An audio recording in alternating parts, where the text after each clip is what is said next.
And we're live. Hello and welcome to the last Quant Gang episode ever before the first ever Hexagon.Vegas meetup. Yay! Yes, sir. Oh, wait, really? You almost got me sad for a second, Matty. I was like, what do you mean last one? What's up, everybody? Karim the Dream in the house. Good to see you, pretty people. Let's do this. Let's get it done.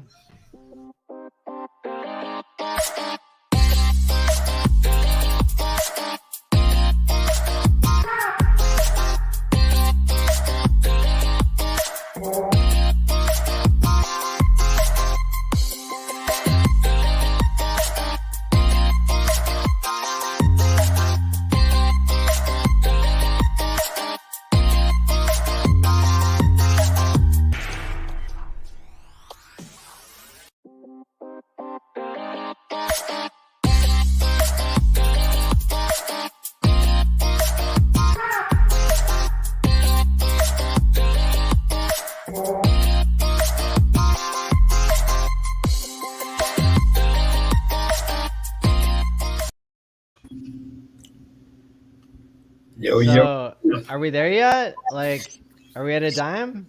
Nope. Very close. Very close. I think the Chinese are in because it's changed, but it was at 0.0888. So I thought China might be getting in.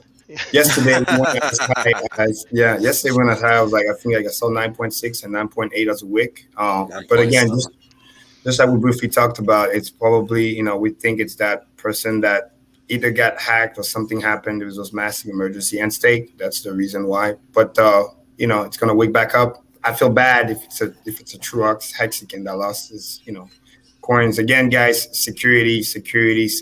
Be careful. Put those things away. Again, your dream account, you should not even be like just use Staker app. Just look at it from a distance. Like don't protect your keys. It's important. You know what I mean? Wells, what was the payout again today? 6.64 hex. That's crazy. I mean, we're getting paid great amount, but for whoever that was that got emergency end state. Yeah, that's almost a whole extra hex than we're used to getting. So that's quite a move. Yep, that was crazy. So, but hey, shout out to the stakers, but be careful out there, guys, please. That's important. And today's gonna be great. And then hopefully you guys catch the stream earlier today with Richard. Oh man, that's epic. It was an hour. I was on my break. It's funny. I caught it just in time. It was just epic. That was just like an hour roasting. So Richard did a live stream with a hater earlier today. It was an hour long. He uploaded it because he realized that he thought it was live, but it wasn't. And so people got to see it as an instant premiere and do a play along in the chat while it was being broadcast for the very first time. It was pretty crazy. Pretty crazy. Live, pretty much. That was awesome. A teaching moment. You know what I mean? I haven't seen it yet, but I think Future Me has. I think Future Me has seen it. You got to see it. Wow, you got to see that. I mean, talk about getting smacked up, then getting smacked down. I mean, it ended on a high note, but wow, to get there was brutal. I heard the first 15 seconds, and it was I knew it was going to be like, oh man.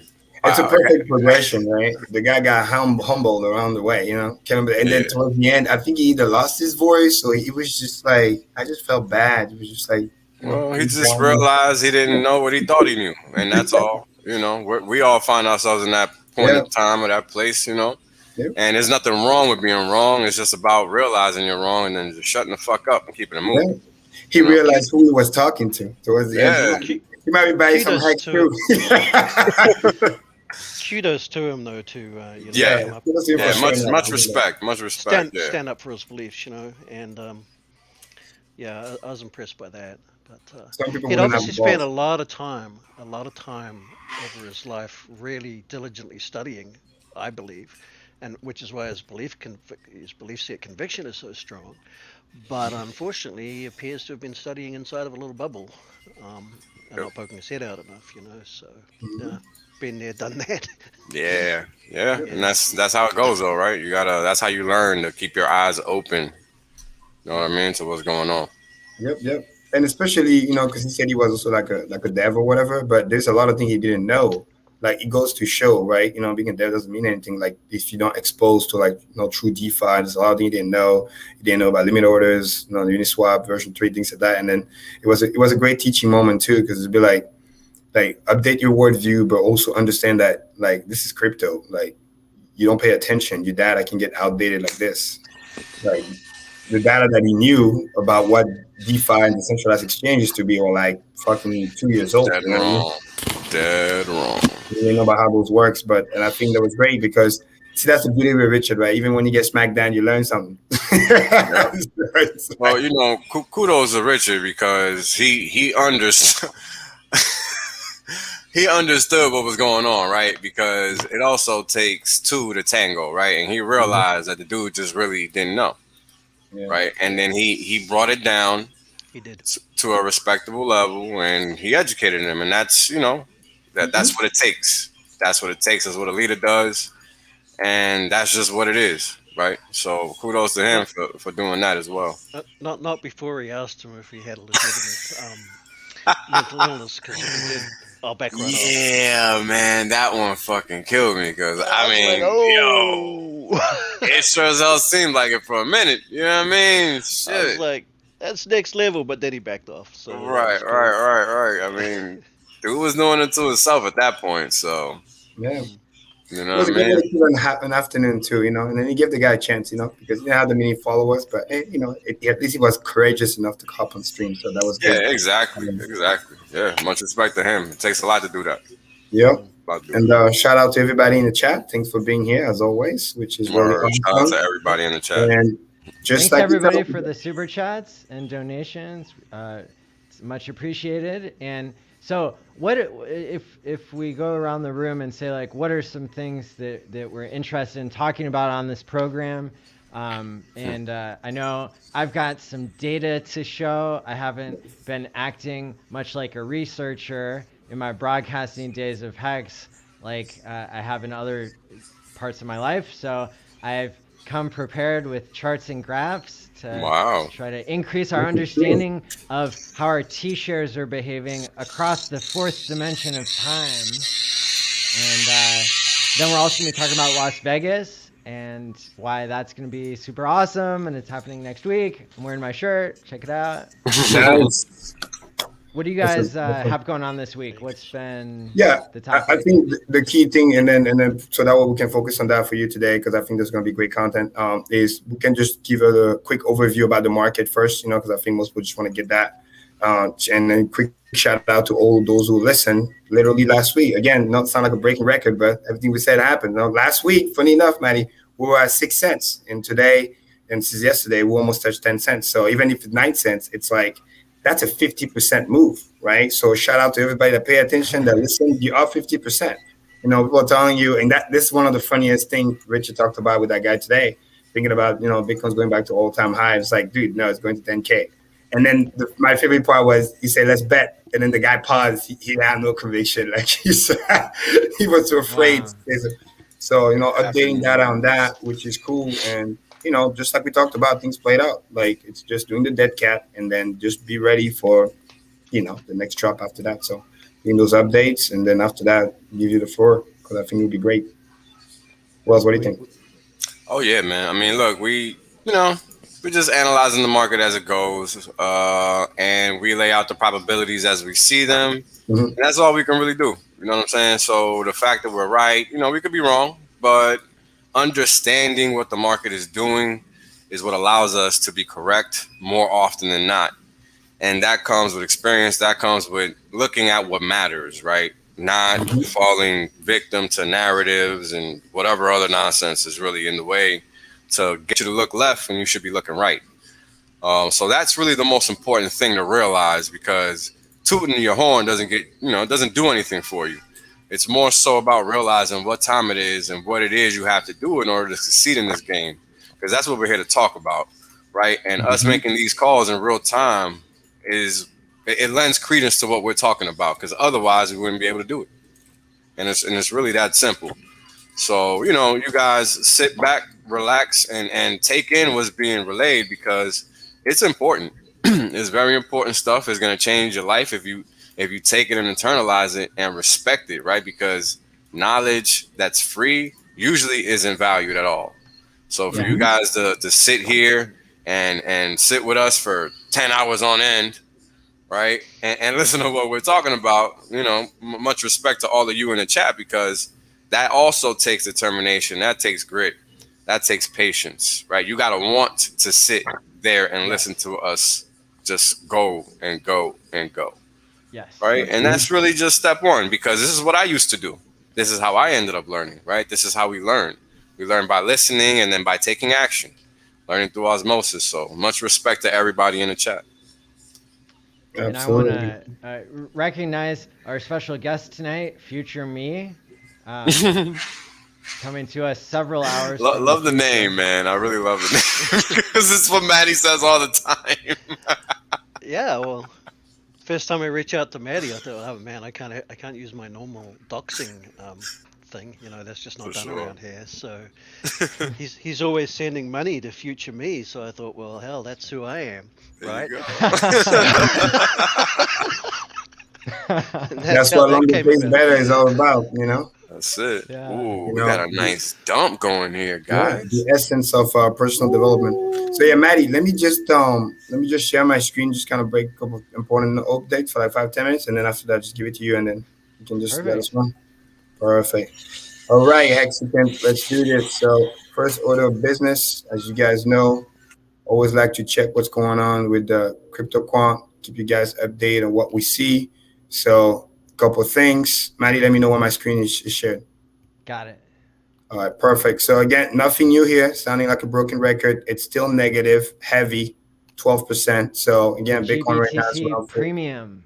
Yeah, it's negative and it's bad. So again, for those who are new, right, this is literally the cost at which people are buying, institution, big money. Wait. Yeah. Is there a place I can?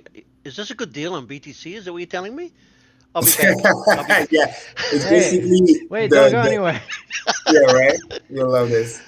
It shows what it is, where the bid support is for the the big money, the institutions, and people in the stock market. So when it says negative premium like this, 12%. That means that people buying Bitcoin right now, $36,000 or below. This is the reason. What else does this mean? Does this mean that the market is somehow inefficient in a way, or what? Very. There's manipulation, or that not all information is equal? Well, it's a couple of different things. Obviously, what's going on, the shenanigans on exchanges is always different, right? That's why we preach, right, decentralized exchange. That's why we preach, not your key, not your crypto, really understanding. And like Richard said earlier today, right, the most liquid markets, Bitcoin, even especially Ethereum, is on, Uniswap, because that's when you get to see what's really going on. So it kind of let you know what's playing out, what we call out, the dead cat bounce. And then after that, another deep dive, because if the real volume doesn't come in, if the real institution that are buying doesn't come in, then this is just a fake out to get people liquidated, just like we talked about. So if you understand that, this is how you get to protect yourself. So because you want to know, is this real buying in, or is it just some type of little manipulation? Because if you do nothing, it can just kind of go down. But if you're trying to overly short, just like we talked about last week, the number one way those people make money is by getting you liquidated, market makers, right? So if too many people go shorts, because the shorts were going crazy, they got to find a way to liquidate you. And it goes back to the video I posted on the main Telegram also yesterday, that was showing the manipulation of Binance, and then also showing what the Tether move, how they literally printed 1 billion Tether and then literally burn it a day later just to create that fake pump, push us out, right, of the 37,000 range to where we are now. Then the people come in thinking, oh, we're going back up. And then you get that, typical relief rally, and then you're getting spanked. So you need to really understand, is this for real, or is this like, another fake out? So what I don't like about here is I wish that the premium at least was very close to zero, or at least with like even 4%. But the fact that it's still negative 12%, to me, that's bad. That means that it's whatever's going on, it's not real. And number two, the number of Bitcoin at grayscale is still trending down. They're not buying more. They're just, again, slowly but surely liquidating. So once you understand that, then going back to the chart, just like we talked about, we're getting very, very, very close to the death cross. In about a day or two, this thing is going to cross. And just like we talked about, it's mimicking very similarly, even though it's trying hard and very, very slowly doing it. It's mimicking what happened here. 2019, same thing. We're getting the little def, and then people went short too much. So the market maker said, nah, not so fast. Let me liquidate you first. We still got the def cross, and then slow def, and then again, bear market, right? Same thing over here. You get the little relief rally, def cross, and then just def, same thing here. So I think that we're still playing the same game here, depending on how high this can go. If we're lucky, it might go all the way to right here, 43, maybe 44,000 as a dead cat bounce. It's gonna complete, like Richard was talking about, it's gonna complete the right shoulder-ish. Then it's gonna create a massive head and shoulder, like one big head, and then we're in the process of doing the shoulder. And then after that, who knows, right? More def. So it's a matter of just understanding what's going on. Similar play here. This is nothing new, because when you go back to, again, the DMI, which is telling you, yeah, there's been some buying, but it's not much. We haven't even crossed bullish, and that's on the daily. If you go on the weekly, which is the most severe, it's still heavily in the orange. And as you guys learned from Quant Gang, from here, the moment it crosses orange, it's a wrap. It's welcome to the grind of the bear market. So nothing fundamentally has changed. It's still cooling off from the buying pressure. We're still orange above blue, which means there's more selling pressure than buying pressure. There's still plenty of room to go down before touching even the first support. And on the daily, same thing. The def cross is still approaching fast. I think by tonight, if we don't go over higher, it's almost inevitable for it to happen. So it's most likely going to happen and get crossed. And you're about to get another move where it's going to cool off here, and then it's going to rip again. So just be prepared, understand what's going on. Obviously, that's the beauty about with Hex, and understanding that we're decorrelated, because it's going to spank here, and then from here, it's going to go spank Ethereum, which is, again, clearly just preparing for another boom, just like we had way back here, because due to reflexivity, whatever right here, and then def, whatever Bitcoin does is going to drag Ethereum. So people understand, people are prepared. And again, shout out to the people in the chat in Hex community, because if you made the move and listen, since last week, you're up 40%, because we were at 6 cents back then. And then now we're, about 9 cents. So you're up 40+%. But be prepared, understand what's going on. Don't play the leverage game. Be very careful. That's how you want to get spanked. So. It's funny. Somebody last week, well, maybe it was a week before, they asked me about swapping out from ETH to Hex, right? Mm-hmm. Because ETH was pretty much already kind of dumped at the point in time. Mm-hmm. And Hex really didn't look like it was going to do much of anything to most people at the time. Mm-hmm. But I was explaining to people, look, ETH Hex was down, and it was actually on support for its respective structure at that time. Mm-hmm. And at the time, I think it was at 19, whatever. I don't know how to pronounce those numbers. I'm not that crypto-centric. It was like the ratio. Yeah, well, whatever it is, it had 4 zeros and a 19. So whatever that is. And from that point in time, this was, when was it? Yeah, this was like the 5th, 4th of June. It was right on support. Mm-hmm. And man, it did a 2x from there. Yeah, absolutely. A 1x, sorry. It went from 19 to what is this, 38. You went as high. Talk about the effects. Let me go back here. Yeah. You went as high as, let me go back on the weekly, because that was just a week ago. It did this. Look at this. And then just remember, right, it's doing the cool off, getting ready to launch, because this is what we're talking about for weeks and weeks and weeks, the W pattern, right? No. W, cool off, and then launch. Same thing you had here. W, launch, and then take off. And this is what I was talking about in the chat. For those who are new, the Fibonacci extension, about how high this can go in terms of price discovery, especially if Ethereum dump or /when, is the extension of the Fib. It can go as high as, hold on, just grab all the way. You can go as high as here, 128,000. Great. So, because when it goes, this is basically what happened here. It did the W, cooled off a little bit, and then launched. Because again, sacrifice hasn't started yet. So this is just like a retest because all-time high, cool for a little bit, and sadly we got a little hack thing, but this is temporary. By the end of the week, chances are, because the week just kind of started with Tuesday. This is a weekly candle, so still bullish AF. So by the time we go here, that's another almost, doubling, because from 32, 50 and change, then it's 80 over here.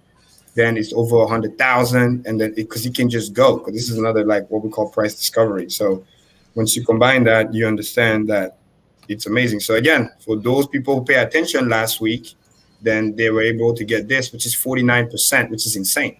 It's like if you had Bitcoin at 40,000 or 38, whatever, it's like Bitcoin went to 55K. You know what I mean?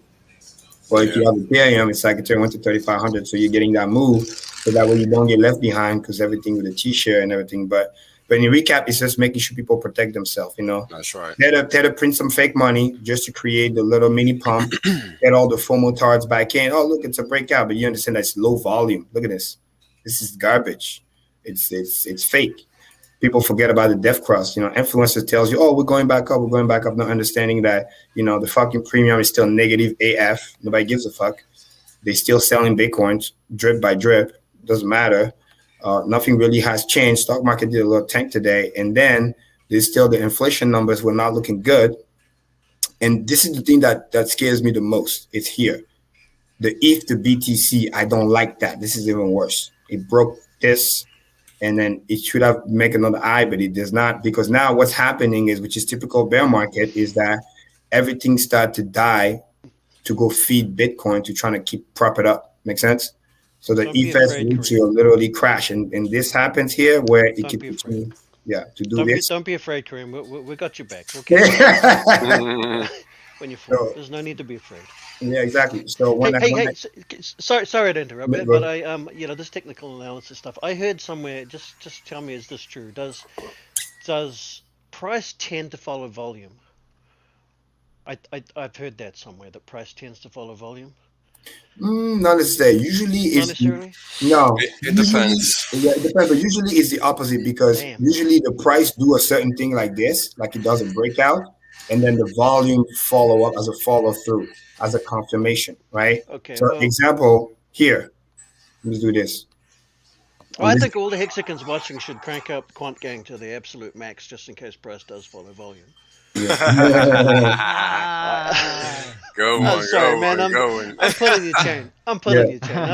No, that's a good one. But that's a good question, though. Oh, well, because some people actually think it matters, and it actually doesn't.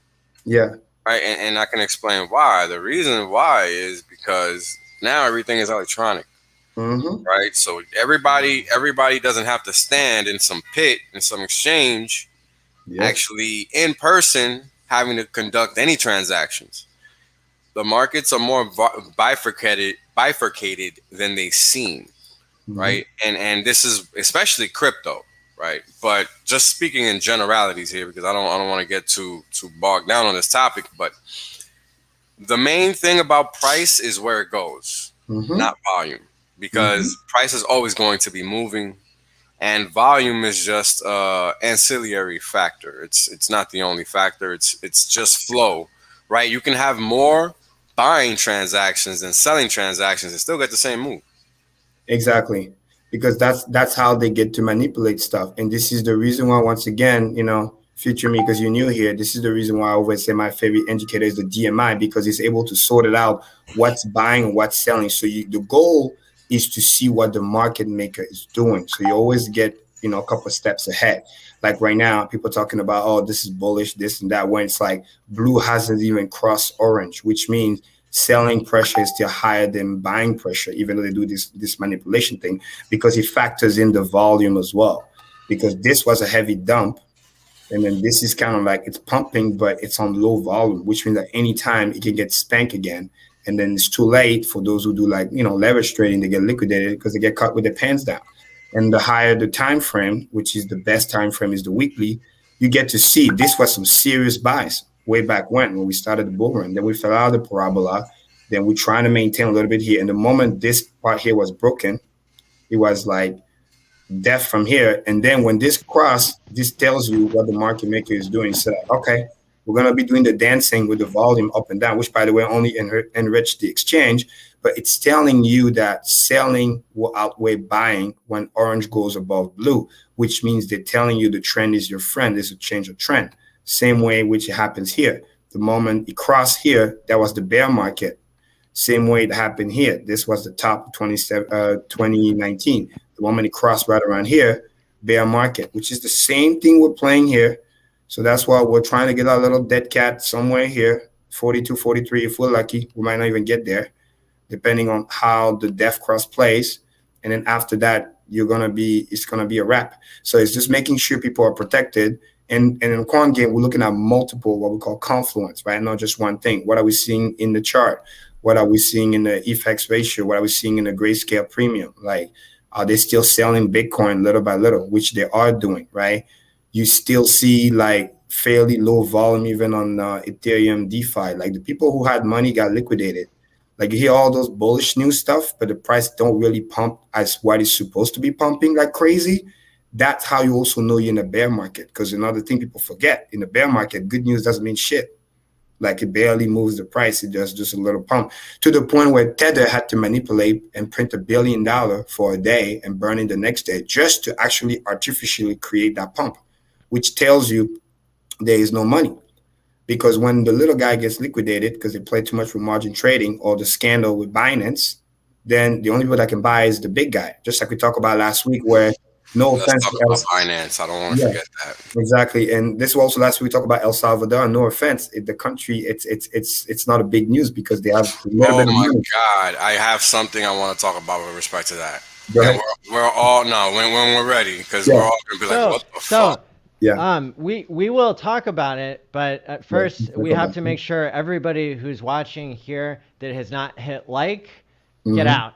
You don't deserve. Get out and don't You are not worthy of the quant game knowledge. They already left.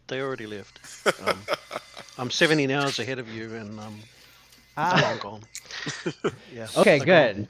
I'm glad we got up to 1,000 likes in the future because we needed it for the algos, you know. Amen. Yeah. So my little parenthesis on that is that again because you got places like Harvard, MIT, whatever endowment funds that have more money than the GDP of some of those countries. So it's just like it only matters when they can actually buy the crypto, where they don't. Now the fact that they accept is great for the next bull run, for the next wave because of adoption. You know what I mean? But in the short term, it doesn't do anything. In the short term, they just say, "Hey, we take your money so we can spend." The same way we tell you NFT is garbage, but NFT is great for those who sell the NFT. Right? Because they're the one making the money. Those who buy are the one they got to worry about. So it's just understanding the dynamic. If it was a first world country that say, hey, we're doing X, Y, and Z, that's a different story. That's a buying pressure. That's understanding what's going on. So, but again, it's good for the space overall. But you know what I mean? It's just understanding what's going on, keep an eye on the Bitcoin, protect your wealth, and stack some t-shirts. So check this out. I keep a couple of columns on my tweet deck just to see what's going on in the space outside of the Hex world. And I saw a picture of, you will never guess, with the president of El Salvador. You will never guess who this guy was fucking meeting with. And this is when I realized crystal clear. Well, I mean, I realized as soon as the news came out, but this was just sealing the motherfucking deal in my mind because who sits with that clown? And you don't know who I'm talking about just yet. But let Bitcoin Maxi. Just kidding. Who? I said Bitcoin Maxi. That's my guess. Yeah. Yes. A Bitcoin Maxi. And I want to play a guessing game. If it's Peter, it's going to be hilarious. Yes. Oh my God. That fucking schmuck. Yes. Forget about it. Yes. There, Mike. Mr. McCormack. What? Mr. Punk ass McCormack. Mr. put his hands on a woman for like calling out Jack Dorsey. Yeah. McCormick. Oh yeah, you don't know, bro? No. Wait, what? Oh my God. At the Bitcoin conference. What? On the main stage. No way. Like, man, you're kidding right now. You got a video? Bro. Oh He was holding it down for the Dorsey, bro. He was trying to save Dorsey. Oh my God. For real. Wait, he actually put his hands. Yeah, bro. That ass. Yes. I mean, like that's an expression that could be taken different ways. Like he was crowding her out. He was trying to block her from into her approaching personal him. space. He was pushing her. Like, it was totally inappropriate. Why was he doing like? How weird not security. was that? He's not how security. Weird was that? Wait, was she doing something bad or like? I'm just trying to see context. Like she was basically calling him out on the shit he does on Twitter, censorship. Right, fair enough. This is a Bitcoin conference. What the fuck are you doing here, Mr. Censorship? Seems pretty logical to me, does it not? I think so.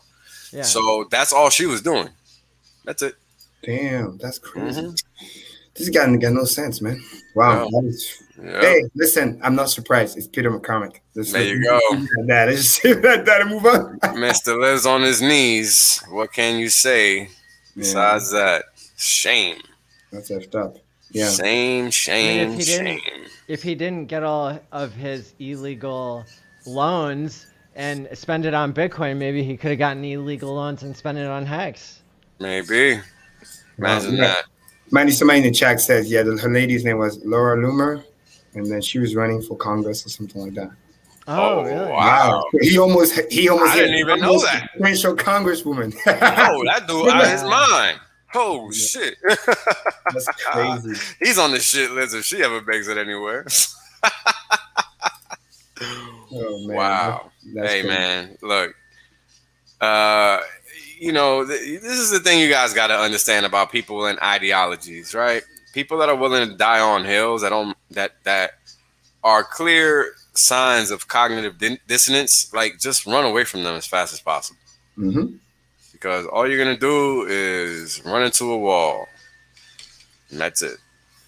No value no value to be extracted from or given to in that scenario. Really not. Amen. I mean, come on. What are you doing? Putting your hands on a female, and you're not even security. Yeah, that's crazy. Super crazy. If it would have been me, I know that shit would have went another way, but because it was him, it went a whole completely different way. Yeah. And that's how you know shit is funny. Super funny.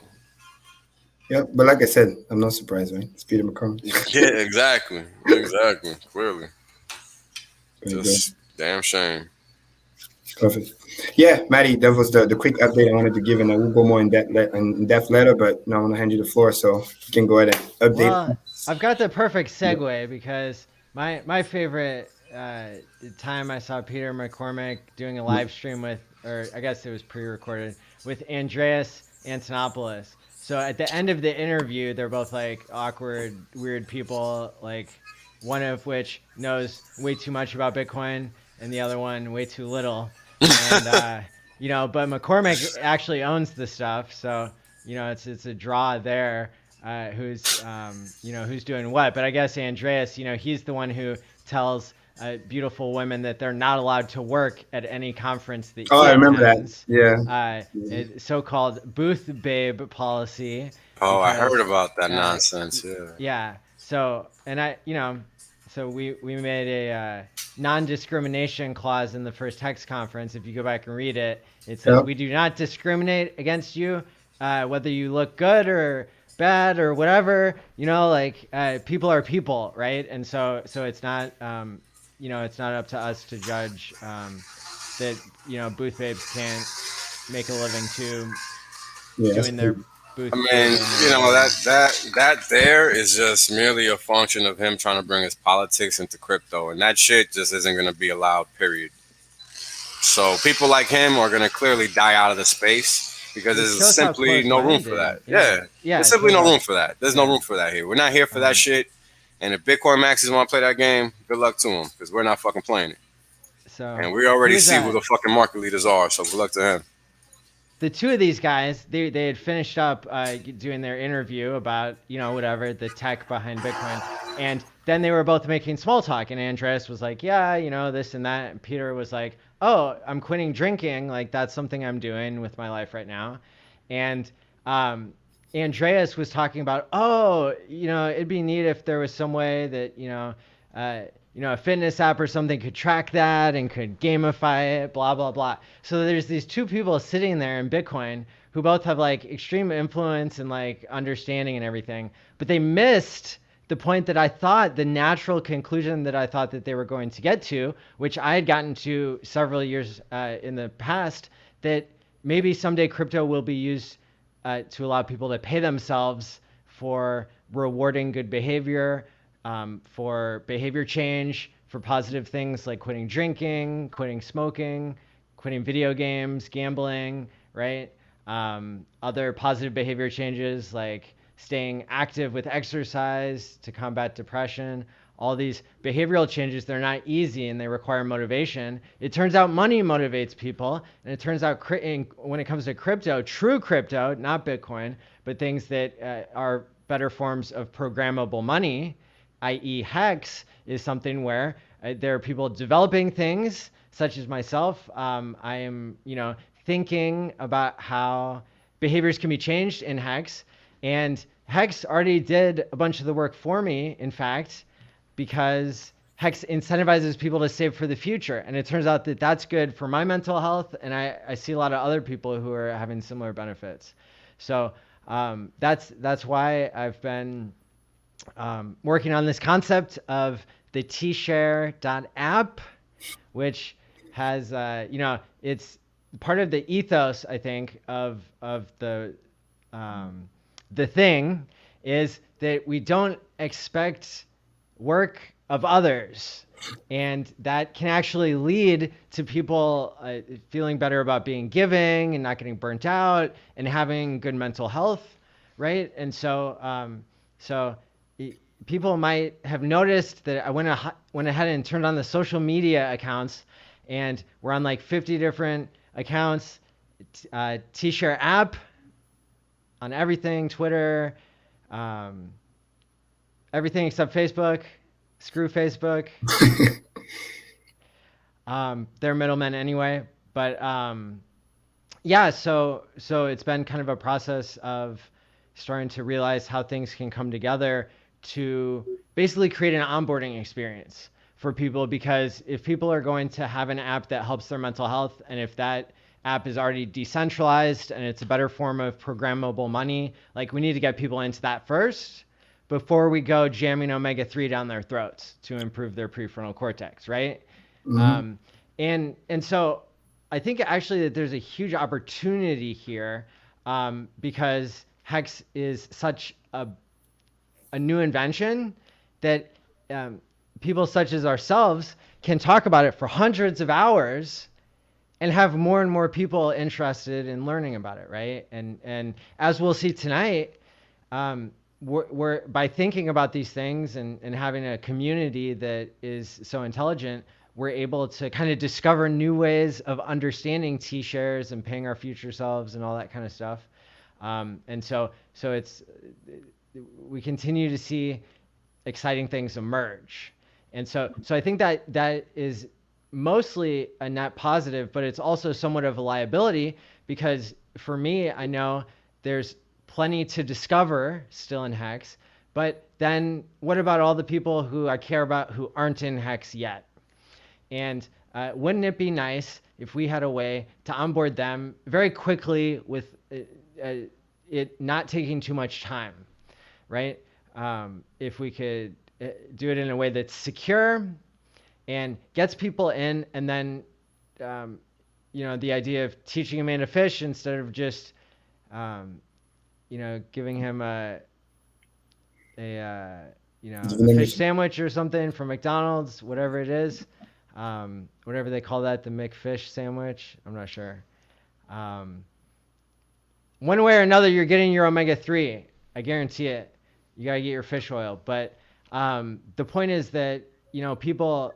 So I've got this theory, right, that once people become stakeholders, no matter how small their stake is, if the price keeps going up and the community keeps getting more and more awesome, like we've already seen along the way, and like we're gonna see next week when we all meet each other face to face, yay! I think that like we'll continue to see these mental health effects emerge, but we will also see this motivation factor come out, because even if people don't understand hex, there are so many aspects of it that can be exciting, and then the learning process begins. And so I wanted to works, create. Matty. It works.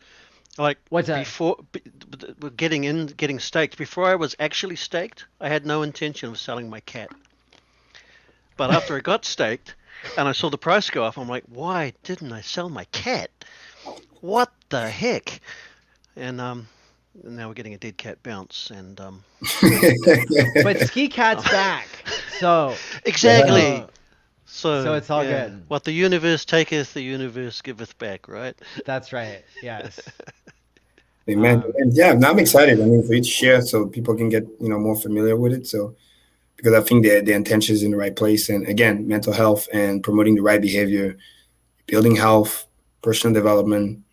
Get better as a person and be able to live a better life, more relaxed, less stress. You know what I'm saying? So I think that's important. So yeah, if you want to go ahead and show the slide, that'd be great. Yeah. So I've got, wow.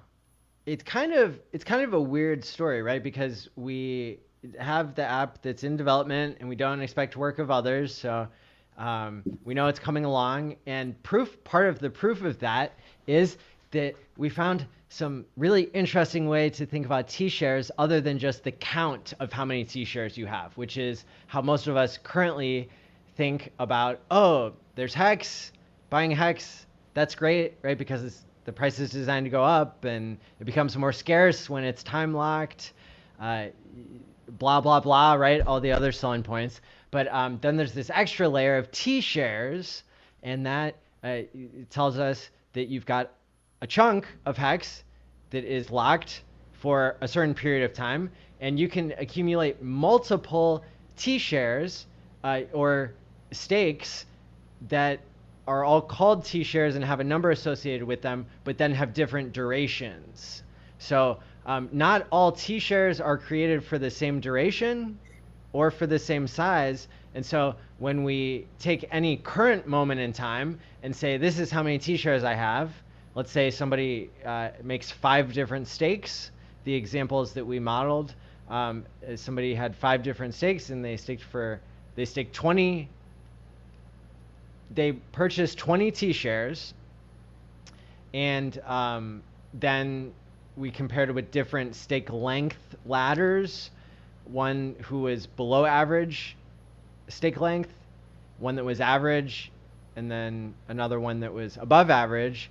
And we wanted to basically see, what is that person's experience going to be throughout time? Every year, if we took a snapshot and we asked them, hey, how much of that magic thing that prints trustless Hex for you and that everybody's so excited about, like how many of those things do you have right now? How many money printers, or as Karim says, model employees, right, who always show up and do their work and pay out at the end of the day.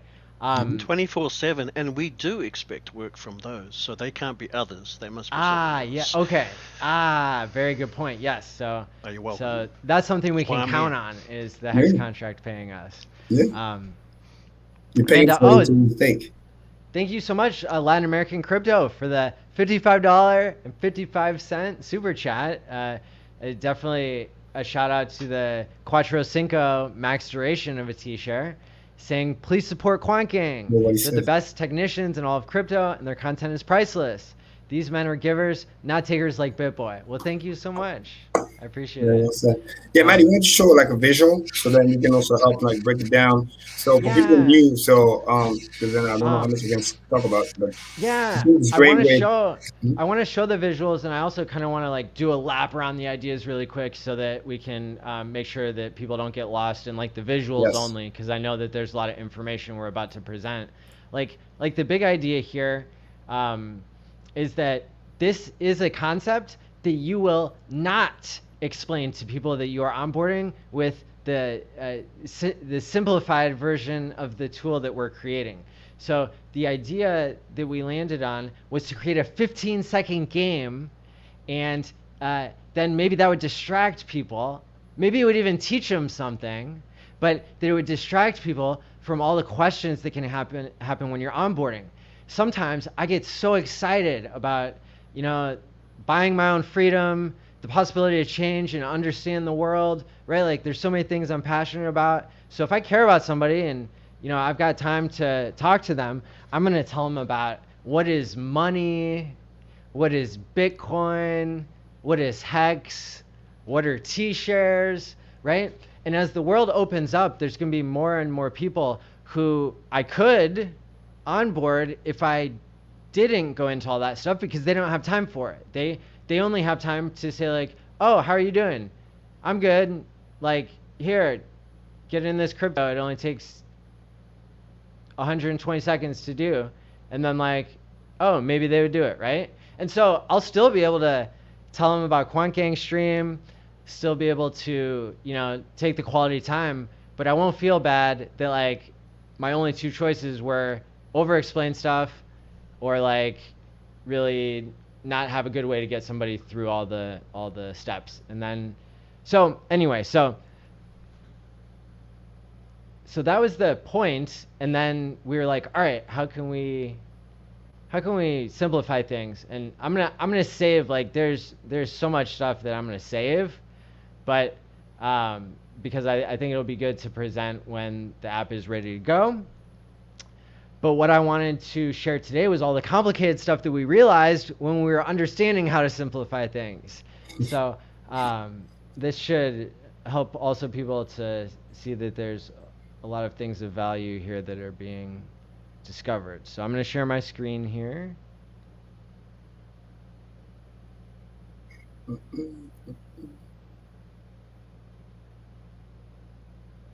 So this is just so you can see what the logo looks like, but you're going to look and see like on all these accounts, it could be a scammer if it's somebody asking for your private keys, or if it's somebody that has the logo but doesn't have the @T-share app.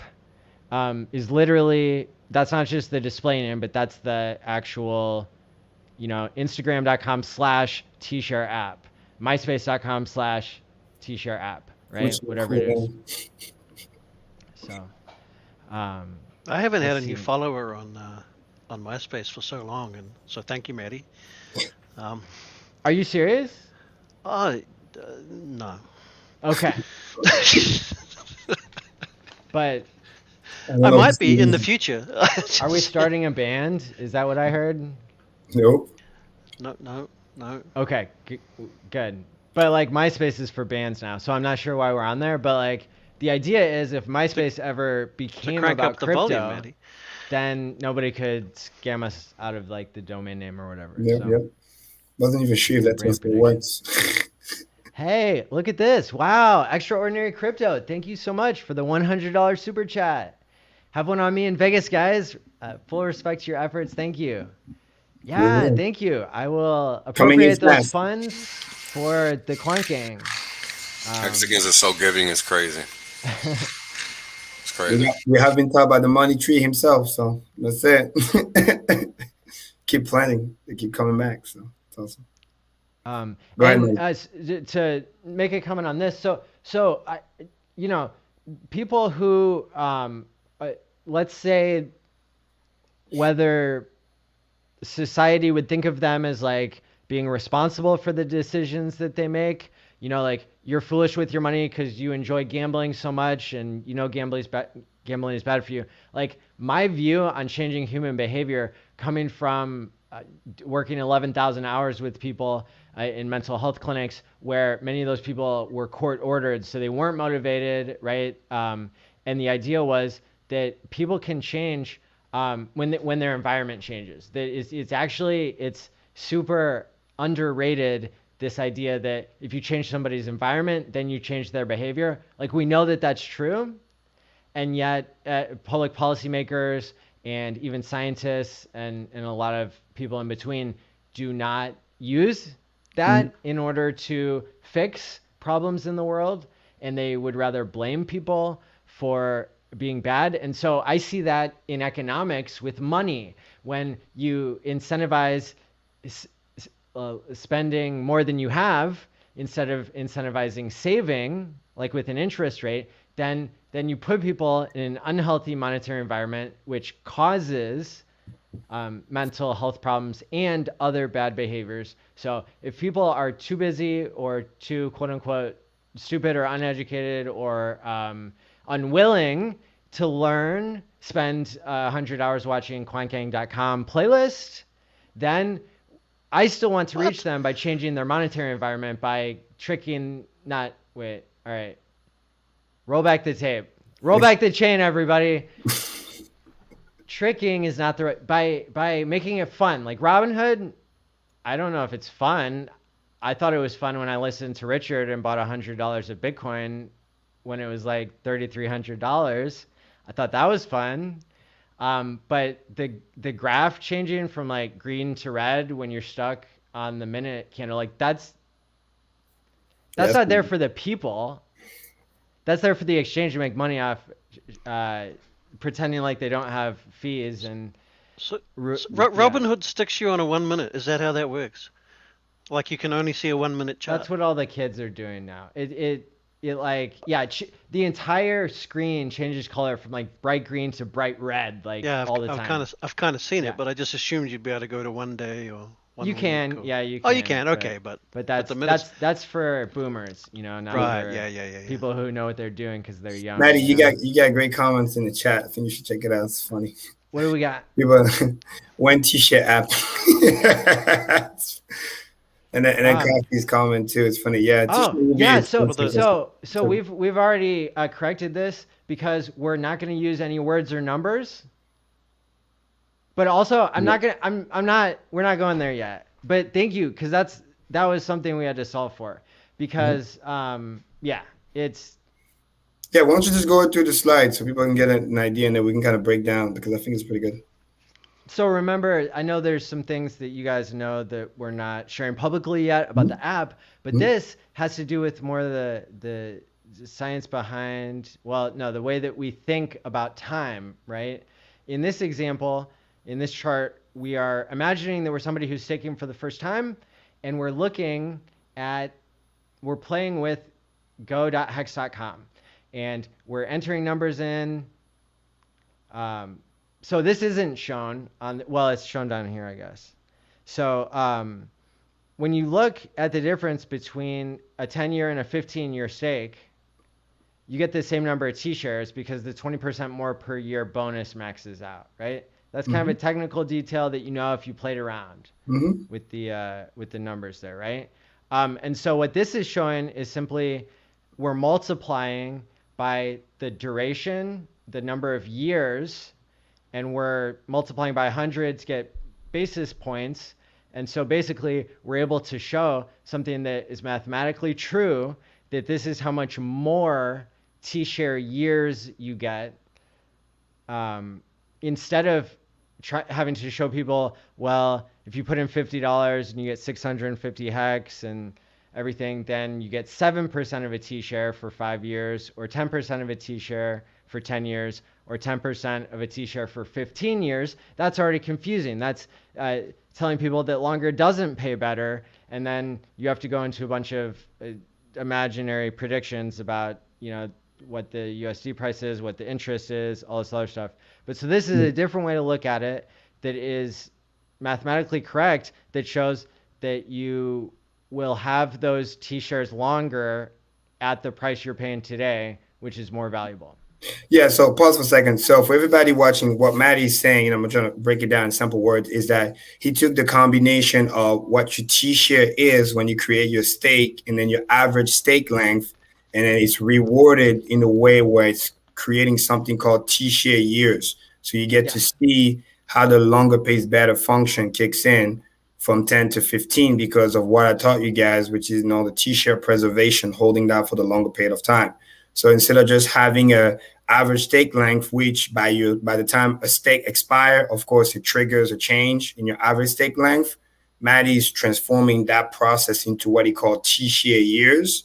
So as the year goes back, he's going to be able to solve the average of how many T-shares you're going to lose by the time the year end. That's why it's called T-share years. So it's just kind of like a different type of display. So kind of like how we go to Hex.Vision, And then instead of having a pie chart where you calculate everything in hex and average stake length, you'll be able to calculate your wealth directly in T-share terms, which I think is pretty cool just in a display because nobody else has that. So that's a pretty good unique value proposition. So for me, it's like sorry. For me, it's like how before Einstein or before general relativity, we had space and we had time, and we had all this complex mathematics to try and associate the two together. And then he came along and, well, what if it's just one thing, space-time?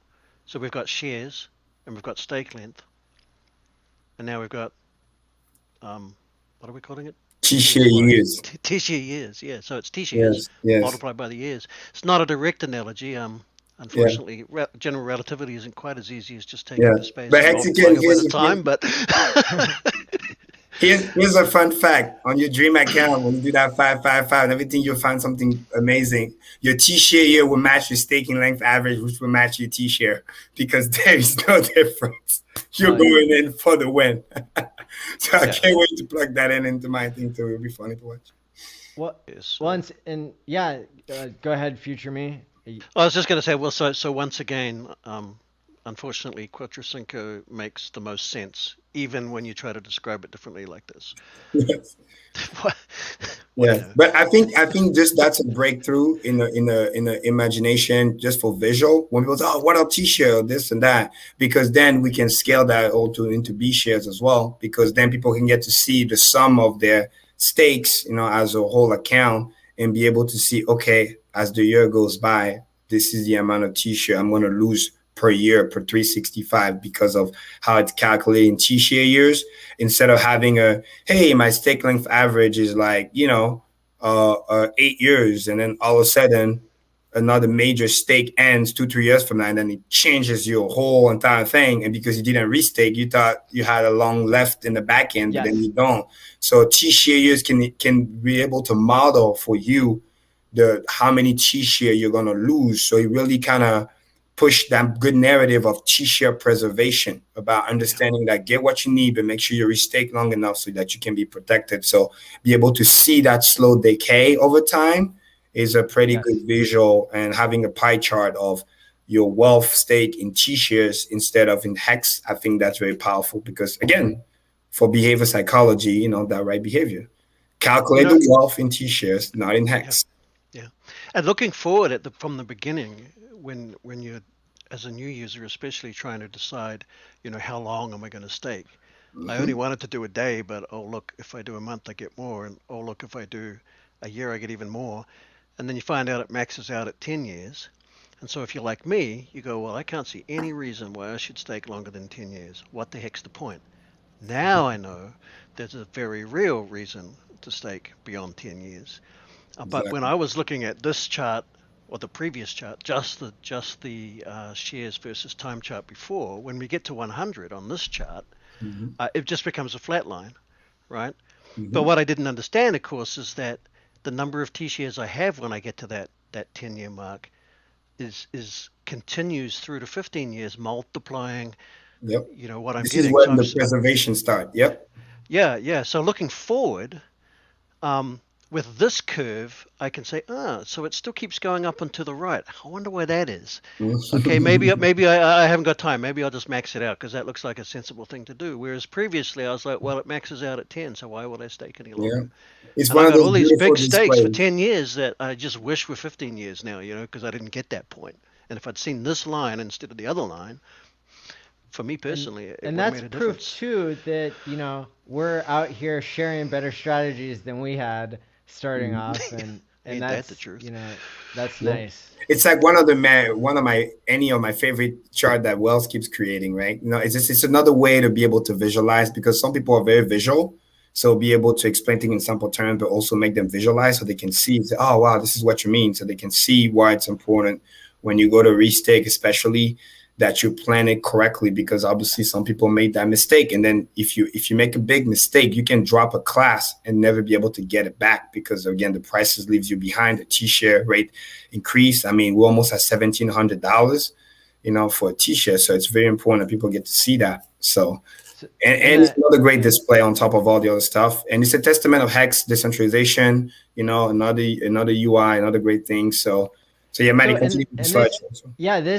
So this is simply from the perspective of the person buying for the first time, or from somebody trying to, even if it's not the first time, you're playing around with that bonus calculator and you're trying to know how long you're going to have this money printer for.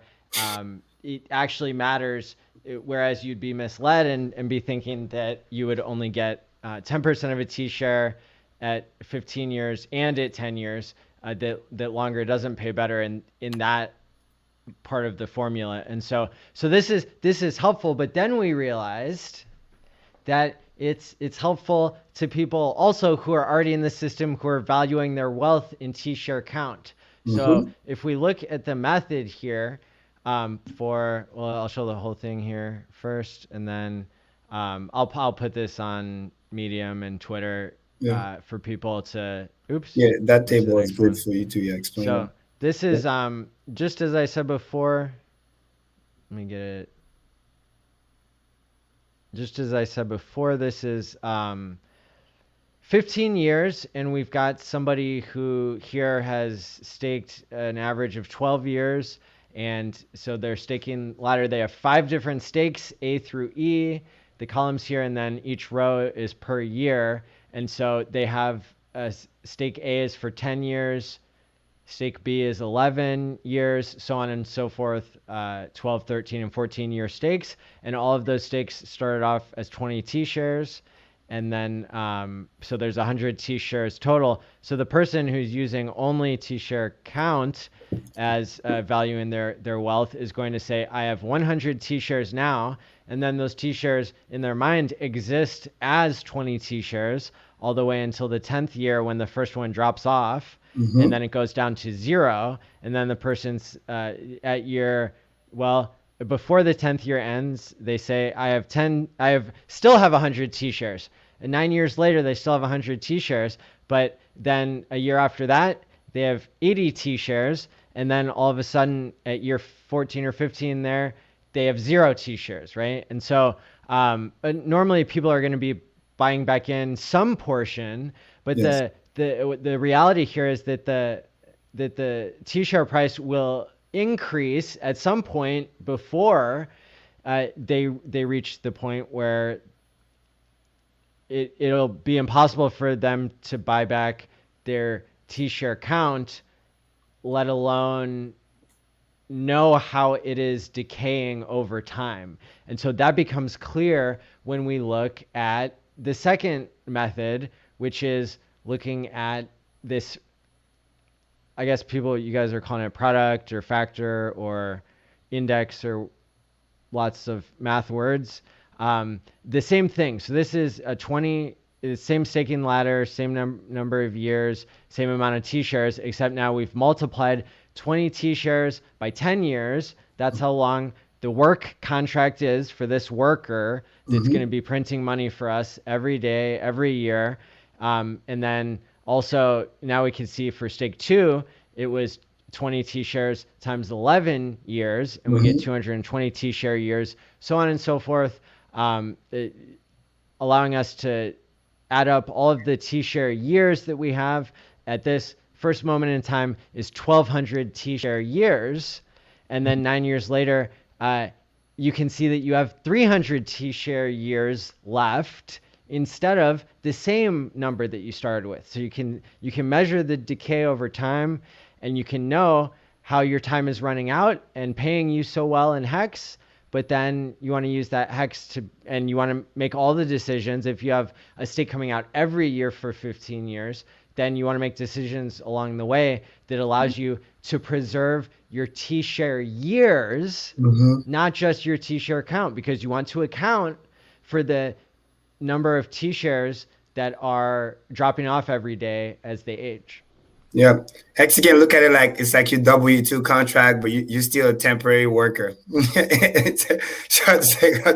You contract for some amount of time, and that's about it. And when the time is up, it's time to switch. And of course, in this example, we're not talking about restake.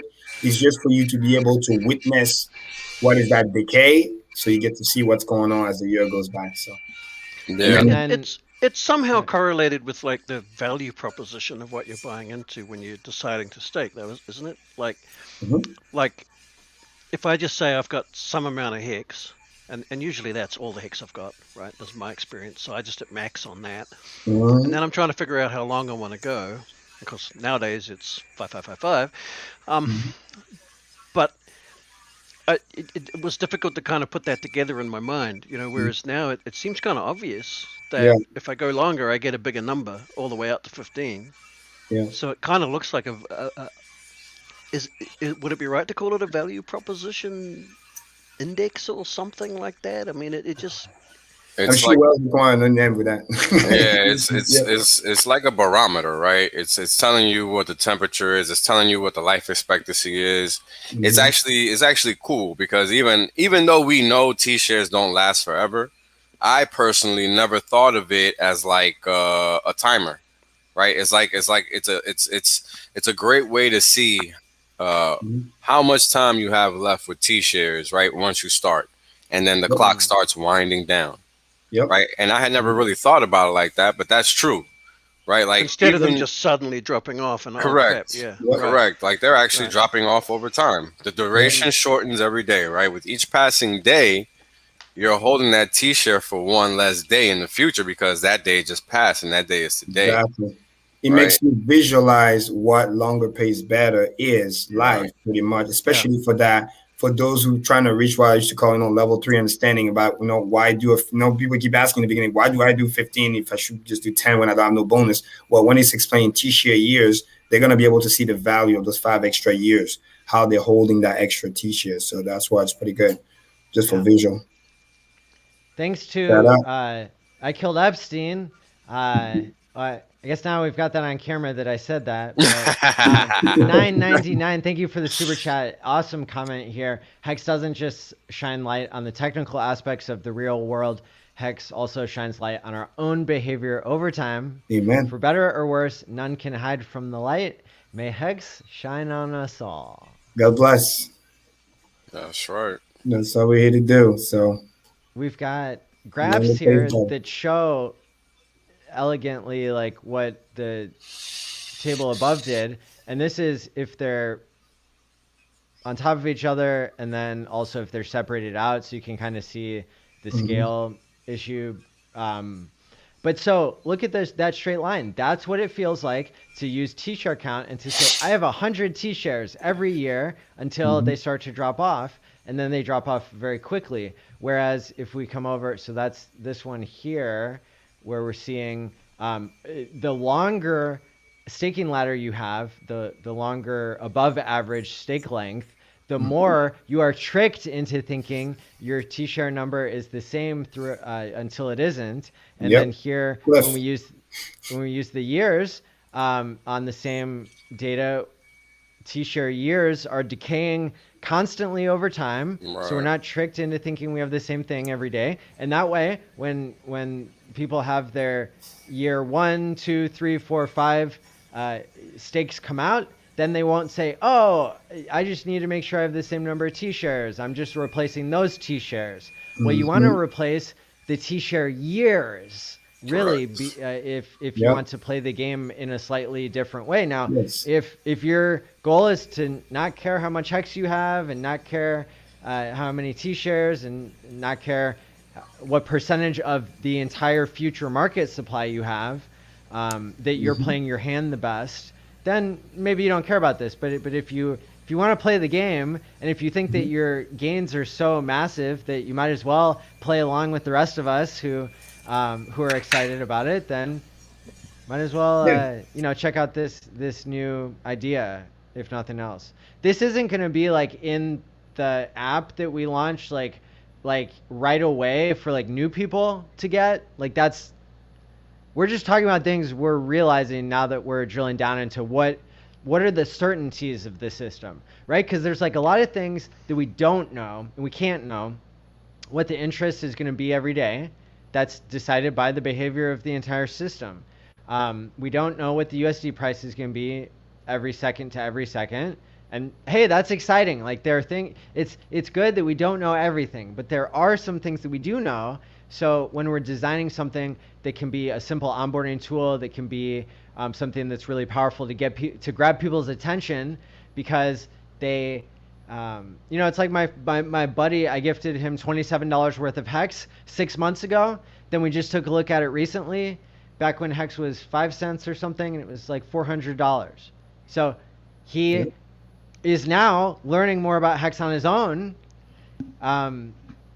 because he's a stakeholder, and because he got to see the magic, and now he gets to take the credit and participate in the community. So I think that's a powerful reason to onboard.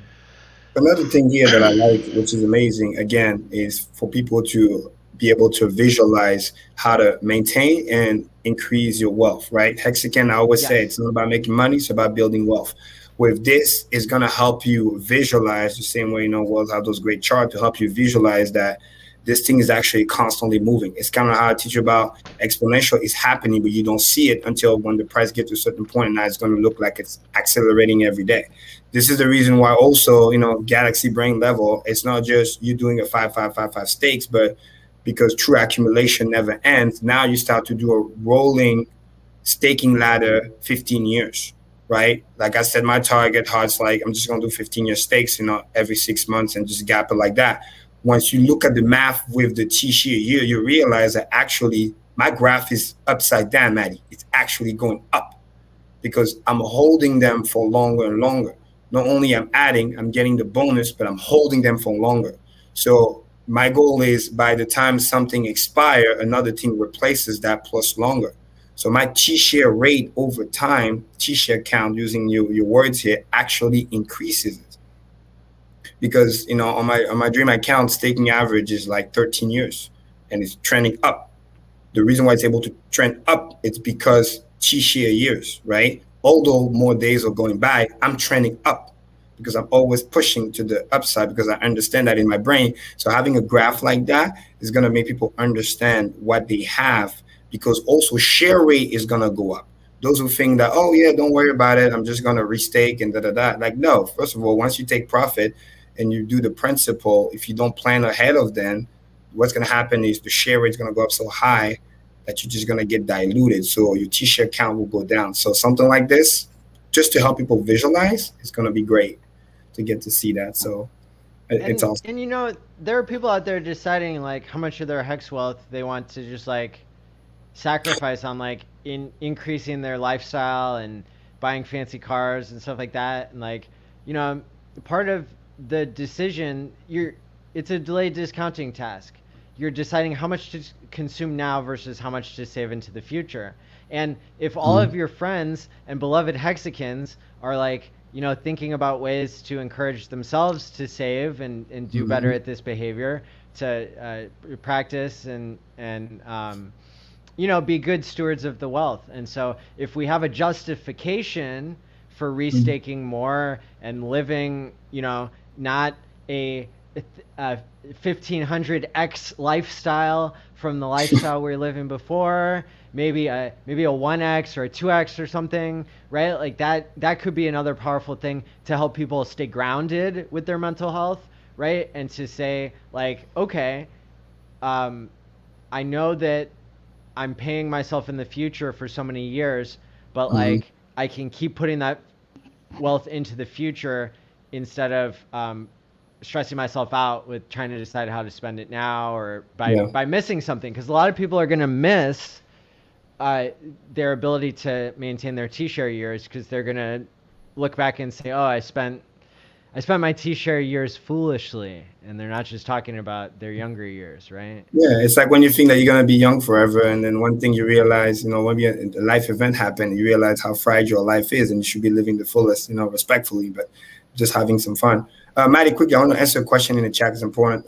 Somebody's probably new. Creme de la creme. He says, yeah, so we lose our T-share once stake ends. So yeah, the way it works is when you end your stake, it burns the T-share. The system burns the C-share, basically take it back, and then you get your payout. And when you go to restake, it's whatever the new share rate is, because share rate constantly goes up for the same amount of Hex. If you're trying to restake that, you will get less T-shares. So unless you stake for longer, than the previous time, or unless you add more hex. So this is why understanding this in terms of T-share years makes you realize what you have, which I think it's pretty cool.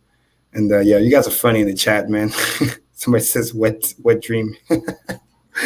Wet dream. And yeah, and then thanks for the kind words, Christopher. Appreciate it. So people, go ahead and hit like and subscribe on YouTube here, but then also go to twitter.com/@tshareapp and follow there. That'll be a good place to link to all the stuff we'll be posting with these charts and with other cool stuff. So go ahead and check that out here. Amen. And one last thing, Maddie, I want you to confirm for people to know, the idea here is that with the app, it's going to be just like, using MetaMask, but through the app, which will be easy, friendly, safe, things that people already know, right? I think maybe if we could talk about that just so they understand how the mechanics, just overview. So yeah, we'll be able to explain all that when things are ready, right? Because I don't want to confuse people with things that aren't going to be true.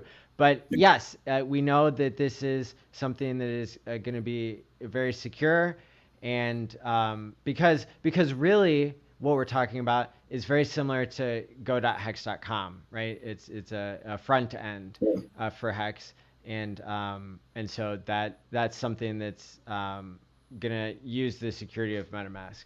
And if anything, what I like is look at it as a great potential new UI just to be able to see your wealth in T-shares. So I think that's pretty cool, and that's why we wanted to spend the time breaking that down. So that's a pretty cool concept. Yeah, I think it's great because it's going to give people a new vantage point on T-shares that just didn't exist before, right? And that's going to change people's point of view, how they interact with the system, and how they make the decisions and with respect to the system and how it actually works, right? Because they're going to be able to visualize it now straight in their phone. They're not going to have to think about it, which is a little different, right? Because it requires a little more visualization, which everybody just can't do when they're looking at text. So it's a little different, right? So this is going to definitely alter the landscape for Hex. I mean, this is just another great addition to all the decentralized apps that we already have in the ecosystem. Is great, personally. Facts, because it's one thing to see average stake length, I don't know, 8.5, and then years goes by, and then one day just drops out of the blue. You're like, what just happened, right? So at least with that, T-shirt, you can see it over time, over the years, quickly, so you can see the drop. Yeah, I mean, I think this is a game changer, man. Seriously, like when you were first explaining it, it sounded one way. Then when I kept thinking about it, I'm like, wow. Because it's like it's a bleeding system every day. It changes, and the thing about it is like when you're on the outside, already staked and all of that, right? You think you're set, but in reality, time is winding down. It's a bigger hourglass game. Yeah, exactly. Exactly. A big ass hourglass game. This is what Richard told you guys, you know what I mean? You could be a whale today, but hey, who knows? The little guy can become the whale in the end. They can just see how this works. So it's pretty cool. That's right, man. So my goal was to present something extremely technical while you thought I was talking about a new app that is going to be simple, and then the simplicity of the app will appear that much more miraculous, and you'll be caught off guard when it's ready. But so I'll leave you with that on this topic. There are a couple more points here that we're just getting breaking data in from YouTube. If you haven't filled out all of our surveys there, then you're missing out or something. But there's I think the one from 3 days ago has 400 votes. Wow, that's pretty cool. Nice. Of course, as a data collector, I used to spend months and months trying to get 400 people to fill out something. Yeah, I already know. So here's one from 8 hours ago. It says, what if onboarding to Hex and T-shares took 3 minutes of their time and you only had to send one link? How many people could you onboard with $50 in 1 year? So I mean, $50. That's opening the floodgates, bro. Seriously. Well, I wanted to be conservative here, so I made the choices only 0, 1 to 5 onboards, 6 to 9, 10 to 20, 21 to 30, because I was hoping a bunch of people would do 21 to 30, and then I would have an excuse to like do it again with bigger numbers. Hey, hold on. We got a good question in the chat from Marco the Hexagon. What do we got? He's asking if there's any sacrifice stage for the app. Yeah, that's where people who are working on it are, donating their time and not going to charge anything. Is that a sacrifice? That's a sacrifice. That's funny. Yeah, that's a major sacrifice. Why don't you talk about that? Actually, you haven't talked about the cost of the app for users. Oh, yeah. Well, I think one thing that I've got all these theories. I've got all these psychological theories, and I go on YouTube and I talk about them, and people are like, yeah, whatever. When I got on stream and was like, hey guys, Hex is good for mental health. It just so happens that like I'm a mental health counselor, and guess what? It's good. It's good. And people were like, yeah. Sure. Sounds like that's your thing. Whatever. It sounds like you know enough about Hex or whatever. We'll listen to you. But then a lot of people have really, I think, been seeing that for themselves. People who have taken omega-3 to upgrade their prefrontal cortex from an iPhone 1 to an iPhone 20. And so there's these really powerful effects that people can have when there are emergent properties of something that's never existed before, right? Mm-hmm. And so whatever example we have of that, so the wheel was actually not used for transportation until 300 years after it was invented for pottery. So people had the wheel invented for a long time before they realized its emergent property of being able to move stuff, right? And that's pretty useful today, to be able to move stuff around the world. So there's always emergent properties when there's a significant invention, and I think Hex is that. And so where am I going with that? Well, I think that not only we're going to see the onboarding people causes them to pay it forward to other people, and that we're going to have this huge community kind of effort that the world really hasn't seen, people who were all coordinated in such a way that was so giving, and I mean, so there's lots to unpack there. But I think that, so I think that also what we will see is a bunch of smart people coming together and being very giving, and that also is a force to change the world, because we've seen that with Richard, and we've seen that with, I think it's just really, it's an exciting thing to be able to, it's kind of a new relationship. If you think about it, it's a new relationship to be. What am I trying to say, Karim? Well, I think you're a little overwhelmed in a good way. It's just out of goodness, but it's just one of those things where it's hard to put into words, right? So this is how the community got together, and from when you watch the recap video, when you watch the quality of people that are here, they're just force of good, right? So this is why sometimes we do things that average person don't understand, because they're not part of the community. They don't feel this love, right? Yes. Like, for example, you and I, Wells, we never met. I can't wait next week. It's gonna be like awesome, big up. But you feel the energy, you feel the community. The 200 plus people that are always here, sometimes more every week, right? So we're all connected to that. So it's a matter of like giving back. So what you're doing is great, because and then correct me if I'm wrong, but you're giving it away pretty much for free, so people to be able to use it the right way, better their mental health, and also be able to continue to strive towards financial freedom, which, as we know, and I'm sure you can confirm that as an expert in the field, a lot of the stress sometimes people have in a relationship, whatever, it has something to do with money. So if you can get that out of the way, teach people how to build wealth, be able to visualize using software how your wealth is being built, how your wealth is being preserved, and having the good, healthy mindset, delay gratification and focus on the right things. I think that's just a game changer. So, the future me and I, the most confusing words that I could say all at once, right? But future myself and future me, we have had. a bunch of opportunities to have these really interesting conversations about kind of understanding what Hex is doing. And so what I've noticed is that basically Hex is going to change people's behavior in ways that they don't yet understand. And so the way that they first contact that, and I think it's going to be yet another force multiplier that people aren't expecting. Future me and I, we sit around all day thinking, what's the next force multiplier we're gonna figure out here for Hex? We've got, the dollar's going down. Crazy. That's a force multiplier. We've got T-shares only go up. We've got adoption as a force multiplier, right? There's like all these things. And then it's just, the more you think about it, it's like, oh yeah, the dollar going down. That's another force multiplier that I forgot about. Like, there was a time where I thought I was close to finding the catch in the design of Hex. It's one little flaw. I mean, everything's got to have something, right? And but I'm not so sure now, because honestly, I mean, it sounds crazy. It sounds stupid. It sounds like I'm in some kind of a cult.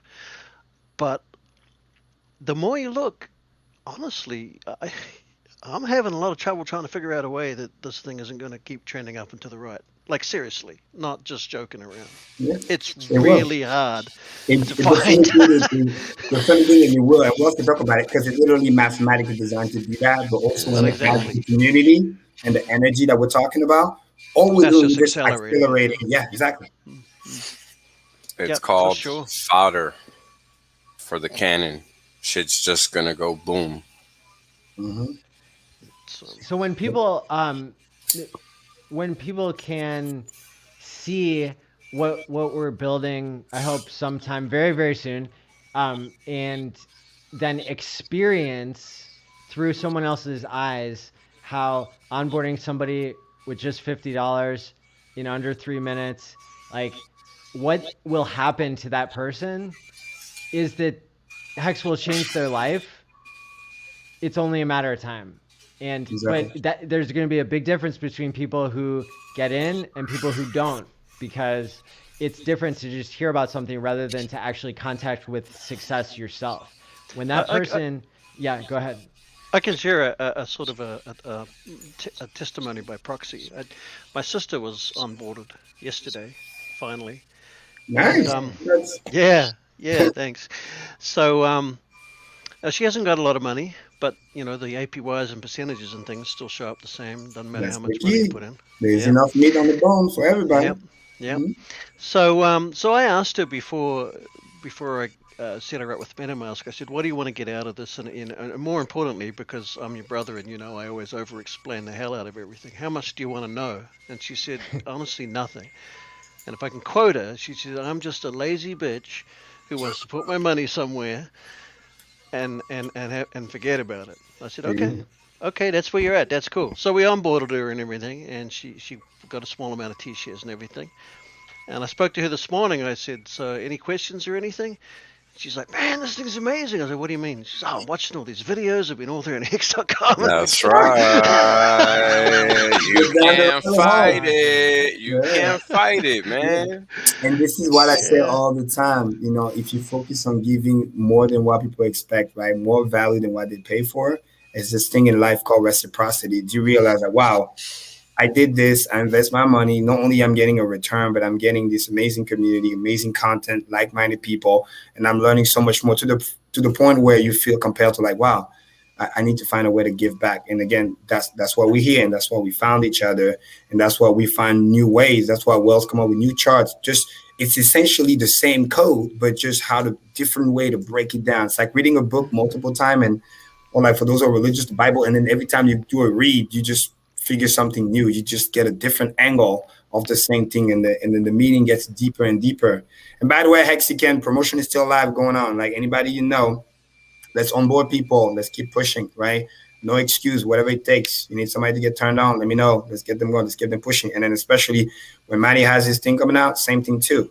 Because we're just here, give, because there's plenty to go around, and we're just spreading the word. And then, we're fighting the maxis, the BS, and understand that sometime in life, there's certain things that we have to take the bull by the horn, right? We have to show up and take actions, because ultimately that's the key. That's when the change happens.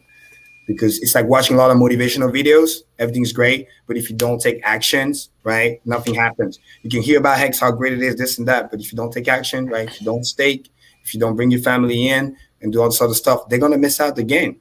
So the shout out here for future me, he didn't give up on the sister. He keeps following up, and then sooner or later, at the right time, she say, "Hey, I'm ready." Boom. Just like I do in my business with my customers. You know what I mean? I always say everybody's gonna go solar. It's never a no. It's a not yet. Just figuring out where to come back. Not being pushy, just educate, feed the information, and sooner enough, they will come back, because the product is that good. Again, product, not project. So that's key. There's a difference. Yep. Shout out to you guys for that. It's awesome. And by the way, I like the name. It's so cool. It's catchy. And thank you. Another great UI to use. So it's going to be awesome. It's just like how we first got, I remember how we first got Hex that live, and Hex that vision. It was just like, dude, oh my God. For those of us who love numbers, it's like, whoa, free data. It's crazy. Like, we're just talking about fully transparent. You see what's going on. No BS. You see the charts. I remember Richard first mentioning that, and I was like, oh, okay, so someone's done some charts and stuff. I guess I'll go take a look. I'll go have a look. I go, oh my God, someone's done some charts and shit. Yeah, right? I mean, this is serious. Yeah. Wow. It's pretty cool. Yeah, and you see, again, another great value too. You see people from the chat, Trustless, that's a great comment. It says, college fund, for the common topic I hear for people, like, or back in the day, I say, this is your new 401k, your new savings account, your new retirement account. There's so many great analogy that you could be used that people could have. Like one of my customers that I onboarded literally last week, elderly lady, she's 65. I mean, she had 15 years stake. The first thing she did, funny enough, she thought about doing a 15 years stake for her kid, for her daughter, for her son. And mind you, they're in their 50s, but she's like, hey, no, for them, I'll leave them. Like just a sense of like legacy and living, because she worked all her life. She's not crazy rich, but she got a couple $100,000 just sitting there on her retirement account for 30 years worth of work. And then now she can, she just need what she needs to travel. And then the rest, her son's is handling the paperwork, the keys and all that stuff. And I just show him the way. The moment he said he heard about Ethereum, I was like, man, he was right there. So boom, download the app, getting done, set it up. You never know. It's so easy. Sometimes you just start a casual conversation. Next thing you know, that turns into an onboard. Like even when you're not trying, there's just so much value. Boom, you just protect them from the Dogecoins and the BS and this other stuff. That's the only thing you got to watch out for. So it's hard to not talk about Hex when it's so helpful to change people's lives, and it's Well, people don't get a chance to get distracted with Dogecoin and stuff when I'm on board, because I do not shut up.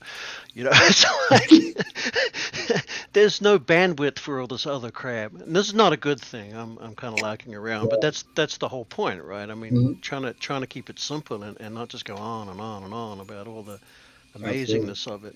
I mean, the universe is really amazing, but some people are just happy to enjoy the good food that the universe provides, and I'm kind of more into the quantum physics and everything, and that can be a hindrance when I'm trying to onboard people, because this is important. This is why I do like also, although I'm very high energy, I do meditation and I learn about, the idea with vibrations and stuff like that. It's important because when you're in a high vibration, when you're in a gratefulness, happiness, and just joy, you become to this higher state where you start to attract people. Because you're no longer needy, you don't have an agenda, trying to play an angle. You're just happy being you, because you understand that happiness is an inside job. You got everything you need.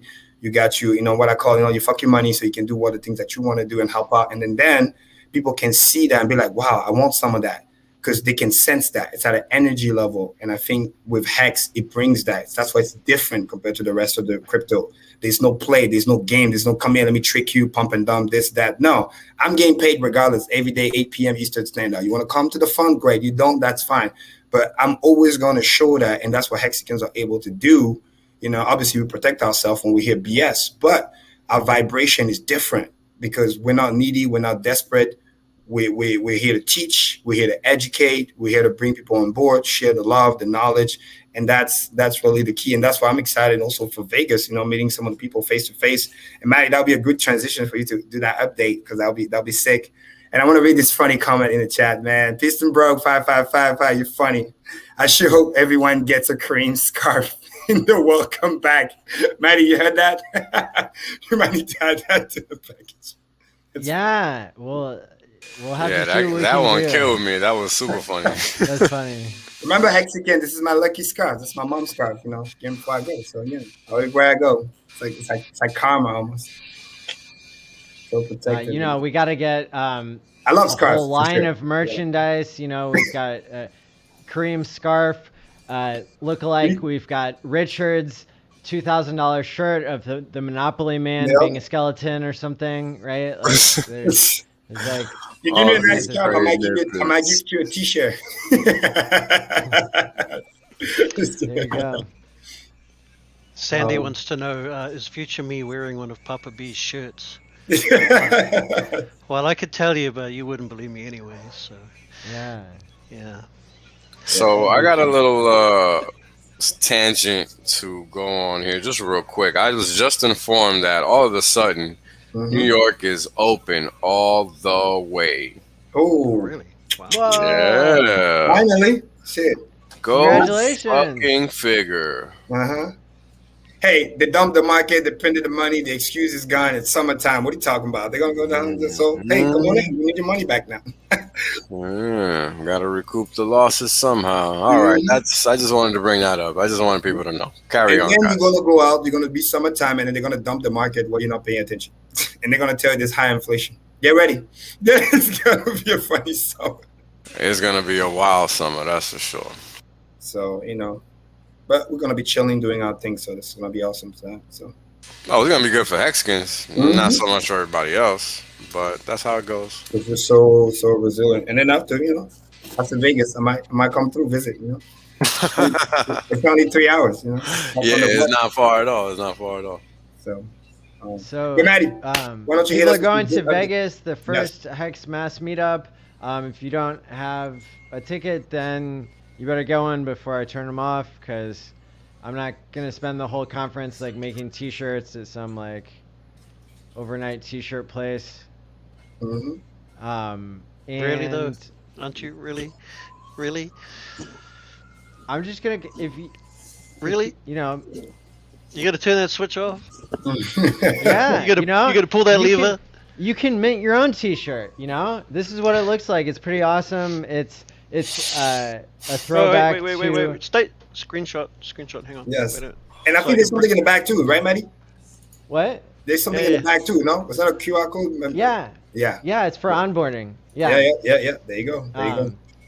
And so there's all the merch came, thankfully, and got it shipped out there to Vegas. And what else? So make sure everybody gets their ticket. We've got so many people coming. It's going to be wild. We had to change the venue like 3 times because there's so many people coming. And you can see all the details. Book your stay too, people. Don't forget. It's fairly cheap still right now. So make sure you get your stay. You can get nice deals still.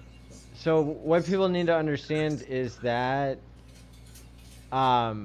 you need to check. There's 2 places that you need to check, right? So you need to check the blog, and you also need to check the Telegram group. So very important. Yeah. Bookmark them. Yeah. If you thought that you were going like to the Strat to meet up, like that is not a thing anymore. We're not doing that. There's not enough space for all of us. So like you're taking over. Yeah. It's 300 plus now, right? Almost. No, it's well, I mean it's like 200, but it keeps changing. So the number only goes up. That's still a lot. It's 200 bodies. This is not small. We can take over a restaurant. We can take over a theater. We can take over. Just like T-shirts only go up, so does the Hexagon count. Carry on. And I'm gonna be recruiting like crazy when I'm there too. So here's where it says the t.me/hex meetup, and then let's see. Oh, there's even a contact phone number. Is that T-Money's number? That's for the event. Yeah. Perfect. But check the Telegram first, because if everybody's calling at the same time to find out why we're switching to like down the street or something, then Telegram is the best because it's easy to talk to multiple people at once. So, and another cool thing I like with T-Money is him and the volunteer. Shout out to them. They're gonna be at the airport welcoming people right off there too, and they're gonna have obviously hex gears on, so that's gonna be cool. And then probably in some cases, since people will be coming in different times, different days. But if there's somebody there with a hex shirt, then if they're in the volunteer team, you'll know. So we're going to meet up first since the Mod Museum isn't open for how many people we have so early.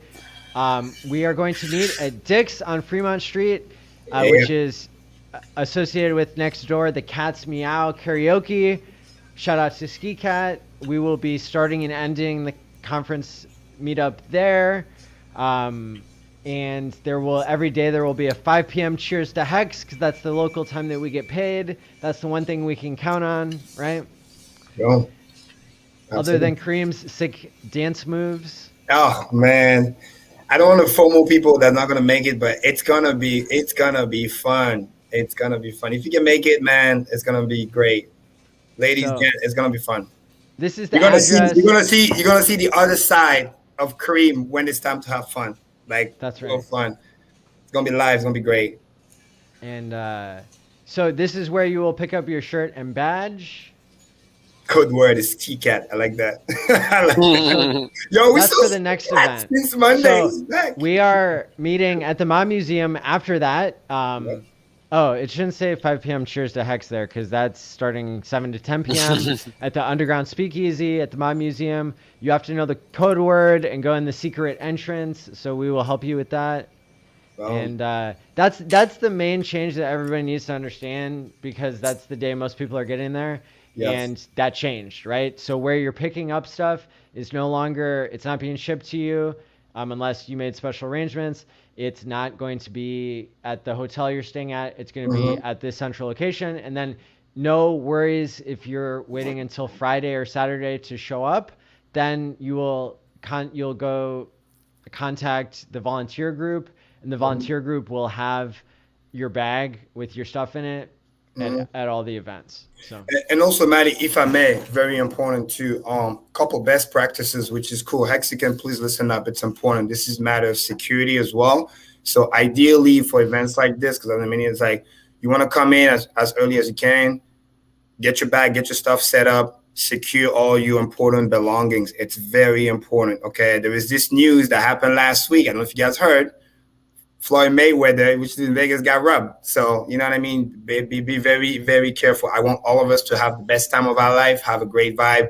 I don't want to hear, hopefully nobody's getting into trouble or somebody, got hijacked or whatever. So a couple best practices, which is cool, for those who, travel before knows this, but, so you can have fun and not worried about nothing, right? You come in, you put your stuff, you set up all the important stuff. That's the cool thing with hotel. They usually have safes and stuff like that.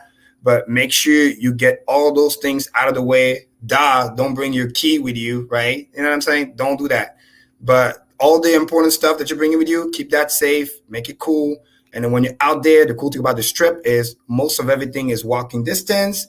Take an Uber if need be. Don't drive, right? Especially if you're going to be drinking, stuff like that. So you can just enjoy and have fun and not have to worry about, is my stuff secure, this and that. So operation security is very important. And I'm talking about your regular stuff, not just your crypto. If you have jewelry or stuff like that, keep those for the main event. But if you're coming the first day casual, make sure all the important stuff, you put that somewhere safe. It's very, very important. So when you go out and about, meet everybody, you got your good vibe on, you don't have to worry about nothing, and you can just enjoy yourself, stress-free. Very important, okay? Please. We want everybody to have a great time. 200 of us. Yeah, I'm so excited. And so that's the first day. And then the second day, we're not going to have volunteers. So many people won't be going to Real Bodies, but people can do that on their own. And we're going to meet up at 2 p.m. at the Bellagio Conservatory and take a group photo at the giant Rolex. Yeah, it's big. And then go around the Bellagio fountain and work our way across the street to the Hex Kitchen and Bar. just like every other location we're going to, just about, except maybe the Mob Museum Distillery, but pretty much everywhere we go, we will be over capacity. They will be open to the public, and so not everybody will be able to go in, but there's plenty of stuff to do right around there. You can, or you can wait, right? So it's whatever people want. It's somewhat structured, somewhat unstructured type of meetup. And I expect that, even if Hexicans are waiting in line because we filled up the Hex restaurant, even if they're waiting for an hour to sit down, they'll be in line with other Hexicans enjoying the ability to meet up, or they'll be going down the street to the next restaurant and taking over the entire strip. Boom. Quick shout out in the chat. I heard somebody's birthday today. So yes, happy birthday. Dylan. Happy birthday, brother. That's awesome. Hell yeah. Thanks for taking the time. Quant gang, baby. Happy birthday. Awesome. Good vibration to people. Marquee Nightclub. Oh, for those of you who are VIP Marquee's dope. And you're reserving a table ahead of time, you're paying extra for a table. You need to message myself or T-Money what your reservation number is, because they want to rope off an area for all of us. Oh, yes. We're doing all of you. Whoever is paying extra for a table, like people in Hex, they can get a section roped off if we know what all the reservation numbers Just come through. If you're cool, don't be intoxicated. Just come through. Take care of it. Bring your ID and a good attitude. That's going to be Marquis great. Good attitude is a must. Good attitude is a must. That's it. Remember, Hexicans, right? We're not nice. We're kind people. Took a long time to figure that one out. You have to say when you get there that you're with the Hex guest list. Yes. And then if you have table service reserved, you have to say that as well. Otherwise, you won't be able to skip the line and get in with your badge without paying the $60 cover. So, yeah. And there's Marquee, and there's also Hakkasan, which is the biggest one. They have like 4 floors. It's insane. It's a mix of EDM, regular, and then R&B and stuff. But it's 4 floors. It's pretty dope. Resident DJ there. I mean, we're coming right on pick. Shout out to Maddie again, picking the time perfectly. Reopening, everybody's excited, full blown. It's gonna be insane in a good way. So, running that weekend back to back. It's funny how Hexicans can just tell the future in so many different ways. Ain't that something? That's something. It's big and true, baby. Hell yeah. Hell yeah. That is something. Yep. Okay, so this has never been announced yet, I don't think. Maybe it has. Let's see. On Saturday at noon, I will be hopefully having a beautiful giant picture of Tone vase and a flower vase, and I will smash both of them with a sledgehammer live on stream. Ooh. Tell them how you really feel. I know, right? It's Sin City Smash, so you can basically you can get a picture of your ex, and you can shoot a bow and arrow at it or something, or you can machete it or whatever. This is like anti-hex therapy or something. Like, this is taking your rage out on objects. Like, that's not good for anger management, but it's good for ratings and for getting views. Oh, I didn't know so that. we're gonna do it.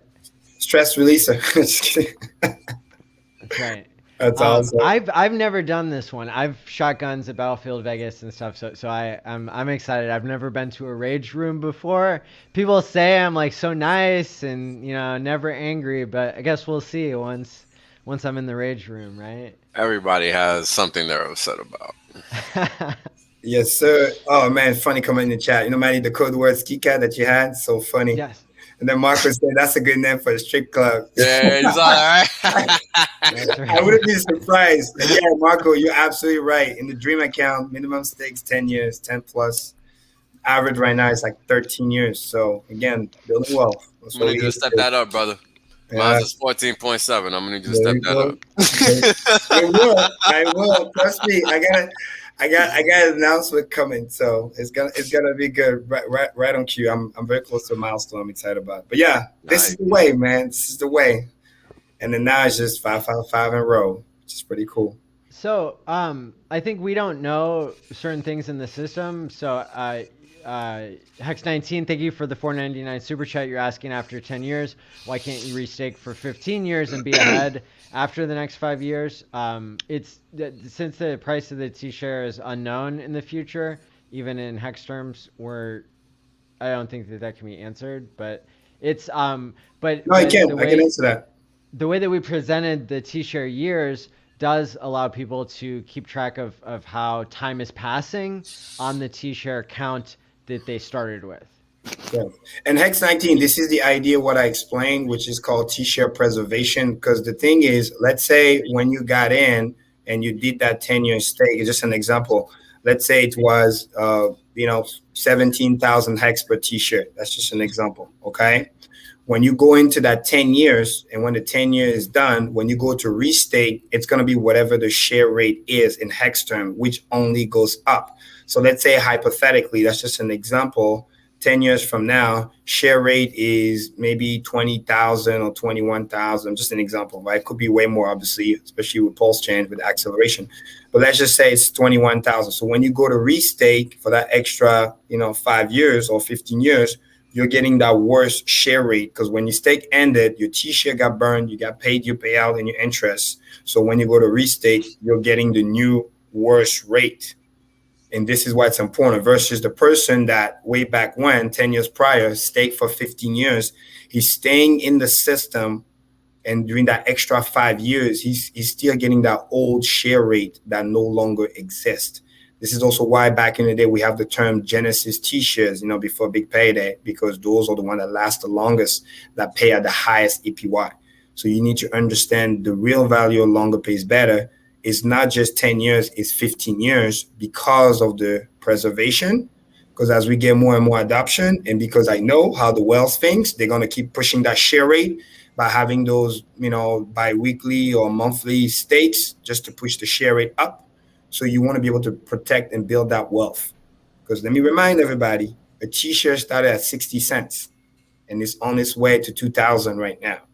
So when you're talking about wealth, when you're talking about building, that's more important. That's why, when you look at the bank, and we talk about it many times with Wells, they don't care about how much cash you have. They will literally underwrite nothing. If you have a bunch of cash, the bank don't give you a loan. They'll just say, hey, use your cash.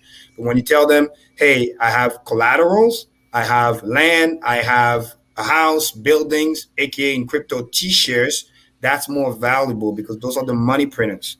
Those are going to be the one also that you're going to get copy on the pulse chain. So you need to understand that this is really the value, just the most valuable thing, more valuable than the hex itself, because they become more valuable over time. Those workers are increasing productivity. And they're basically saying, today, I'm worth $8 an hour. Next year, I might be worth $12 an hour. And I'm going to continue my personal development. 5 years from now, I might be worth $35 an hour, meaning in hex term. That's how you got to look at it for share rate. It constantly needs more hex to create that one T-share. 5 years is a long time. Share rate went up 78%, literally, in a year and a half where we are now roughly. So what do you think 5 years is going to do? Especially as it moves as a function of exponential. So what you're holding right now during that 5 years is where those mad gains, stupid gains going to come up to a point where those stakes that used to be the smallest stakes for some people that were 15 years are going to start paying you dollar amount daily payout way greater than some of your earliest big stake because of this mechanics. So understand that it's important. And Maddie's app is going to help you visualize that more in terms of T-share years, because you get to see the quantitative value of those extra 5 years that you're not seeing right now, because for technical reasons, that's why we have to break it down for you to understand. And that's what I name it, T-share preservation. Well, people buying B shares. Yeah, very soon we're going to be talking about B shares. Yeah, but 10 years from now, we're going to be, man, I wish I had a B share. Mm-hmm. Absolutely. Because math, basically. I mean, absolutely. When a T-share passes a Bitcoin, $40,000, $50,000, yeah, we're going to talk about B shares, because a B share will be like, one B share will be like, $400, $500, and then by the time we T-share cross six figures, same thing. $1,000 B share. Then we're going to talk about M shares. I'm pretty sure, like if you if you're putting $50 or $60 or something in now, I'm pretty and like today going into ETH and then going into Hex, I'm pretty sure you're already in B share territory with your sort of $50 at the moment. That's a lot of people, especially on Pulse Chain where that makes more sense. Yes. So it's happening. I mean, it's already happened, and if I'm right about that, so it's coming, all right. Perfect. Yeah, Maddie, continue. Yeah, I just wanted to explain that for him. So we're gonna be shooting. That's gonna be fun. So then, there's the shooting guns, all the ones you've seen in the movies and video games. But then also, I will be driving a tank over a car. And nice. If other people want to drive tanks over other cars, then the venue charges $2,000. You can split it with somebody because you can fit 2 hexagons inside of a tank. So let us know ahead of time so they can cover the cars in a strange spray that stops them from exploding when you've got a big crowd of people. Are we allowed to bring our own tanks, Maddie? Yes. Cool. Yes. Sweet. But you also have to bring your own hex flag to fly on the tank. My tank is a hexagon, Maddie. It has hexagon wheels. Nice. Hexagon track. Yeah, I love that. I can't wait what we're going to put on the car too to smash. That's going to be fun. Oh, they got the 241 there. Yeah, and the range is pretty nice. That's going to be pretty wild. So, we're going to live stream that, of course. And we're going to have a giant truck with like billboards that change video screen billboards. That'll be cool. Yeah, and shooting is fun too. Or like paintball. Either or. Those are one of the 2 things I like to do. Yeah, I'm definitely popping off shots at the range. That's a must. Hell yeah. I'm gonna do the P90 M4, and then if they have a shotgun, just for fun. Just a bit of advice from an absolute expert that I dreamed up in my head. If you can only afford to do it once and you get like a 30-shot mag or something like that, be prepared for how quick that thing empties. And right? Savor every moment. Yeah, a 30-round mag is gone in a minute. Yeah. That's why people like just put it less than a minute, really. Yeah, you got. And a minute seems like a lot less because you're having so much fun. That's why I like to just set it up like in just like 3 rounds at a time, so it doesn't just go and then you get the like the movie flavor, like you get the flower shape gunpowder, and then 30 seconds later, bye. Yeah, for sure. Yeah, that's what we like to talk about snipers, right? When you look at the stats from like the World Wars and stuff, like the amount of bullets that were wasted, it will blow your mind. Versus snipers are just like couple headshot done. See you, bye. This is actually pretty good prices, man. You? Hell yeah. I believe the owner is a hexagon. Lovely. As are many people in Vegas because T-Money has been busy on T-Money is cool, yeah. Since before we knew that Hex was going to Vegas. No, he's definitely putting a lot of work, and get us a nice discount too, so that's pretty cool. Man, I can't wait to get there and just meet everybody. It's going to be so gangster. Hell yeah. You already know. I already know. I'm going to sleep probably on average of 3 hours per night. Yeah, it's going to be rough to sleep, bro. I already know. Because the other thing that I want to do, and I want to go to the pool too, going to be, vibing. Listen, I literally, because I told my people, like, yo, don't call me. I'm going to be out. I forget I exist for a little bit. It's so funny because, my director called me, say, hey, is everything okay? Because, I'm the workaholic, right? So it's just like, I heard that you're off. Like, what's going on? I'm like, nah, I'm just, I kept it like, nah, it's a business conference. And, Yeah. I'm playing that shit off too. Yeah, look at my coworker being a hater. No, it's my business like that. We'll tell you later, whatever. Because I'm gonna be there even early, so it's cool. And then listen, this is the time to decompress and just have fun. Been a minute. That's right. And then when I come back, and then back to work and stuff like that. But this, it's playing for it. Especially, it's a solid 5-hour flight, so when I get there, I want to make the best of it. So. And again, this is important too. It's a matter of gratitude. I want to be there. I want to be present in the moment. So much respect, so much love. We got hexagons coming all the way from Australia. Europe, stuff like that. So, you don't want to be there and then like have to worry about work and shit like that. Then you can't really talk to people, build the bonds, because we don't want to take that for granted. I mean, guys, 3 day goes quick like this. You know what I mean? Like, take the time, meet the people, have fun, ask questions, interact, because this is great. I think that's gonna add so much value to our community, because now it's like you don't just know the people, like know the people. You know what I mean? Yeah, exactly. It's a big difference. I mean, it's gonna be so much different after Vegas. Like, that's what I'm looking forward to. Hell yeah. I'm looking forward to after Vegas, because we're gonna have stories. We're gonna have a bunch of shit to talk about. Man. It's gonna be a good time. It's gonna be a real good time. I'm totally gonna be there, but I'm gonna be in like a green full bodysuit, so you. easy to spot. You're gonna be the green man in It's Always Sunny in Philadelphia. Well, you won't be able to see me. Green candle. You're gonna be the green candle. You won't be able to see me because it's green, right? I'll be completely transparent. It'll be like Karim's lounge in the background of my circuit board. Yeah, I'll be invisible to you guys. Yeah. Or the Green Lantern. Yeah, that could work. That's crazy. Yeah. No, it's a Blaze long way. is gonna make an impulsive decision, maybe to break all the laws and have an emergency business conference. Oh my god. Oh, that's bad. Man, I guess. Yeah. Yeah. I think like a lot of people will join at the last minute. That's why I have a few extra bags, for people. So, Heart Attack Grill, Cats Meow. We can't go to the Nerd anymore. Too many people, and they're remodeling. So sorry, Bitcoin meetup spot isn't even in the spot anymore. That's okay, because we're cool with the owner for the Cats Meow. Again, it could be Ski Cat that owns it or somebody else, but it's a brand new restaurant and bar, and they're letting us just take it all over for free. So that's really badass. It really is. That's super cool. I mean, it's great how great Hexagons are being treated, and we're not even there yet. We're not even there yet. Absolutely. Yeah. That would be crazy if you'd be locked in the room for the matches. Thank you, Casey. I believe you're referencing The Hangover. Oh yeah. I mean, people don't be too crazy.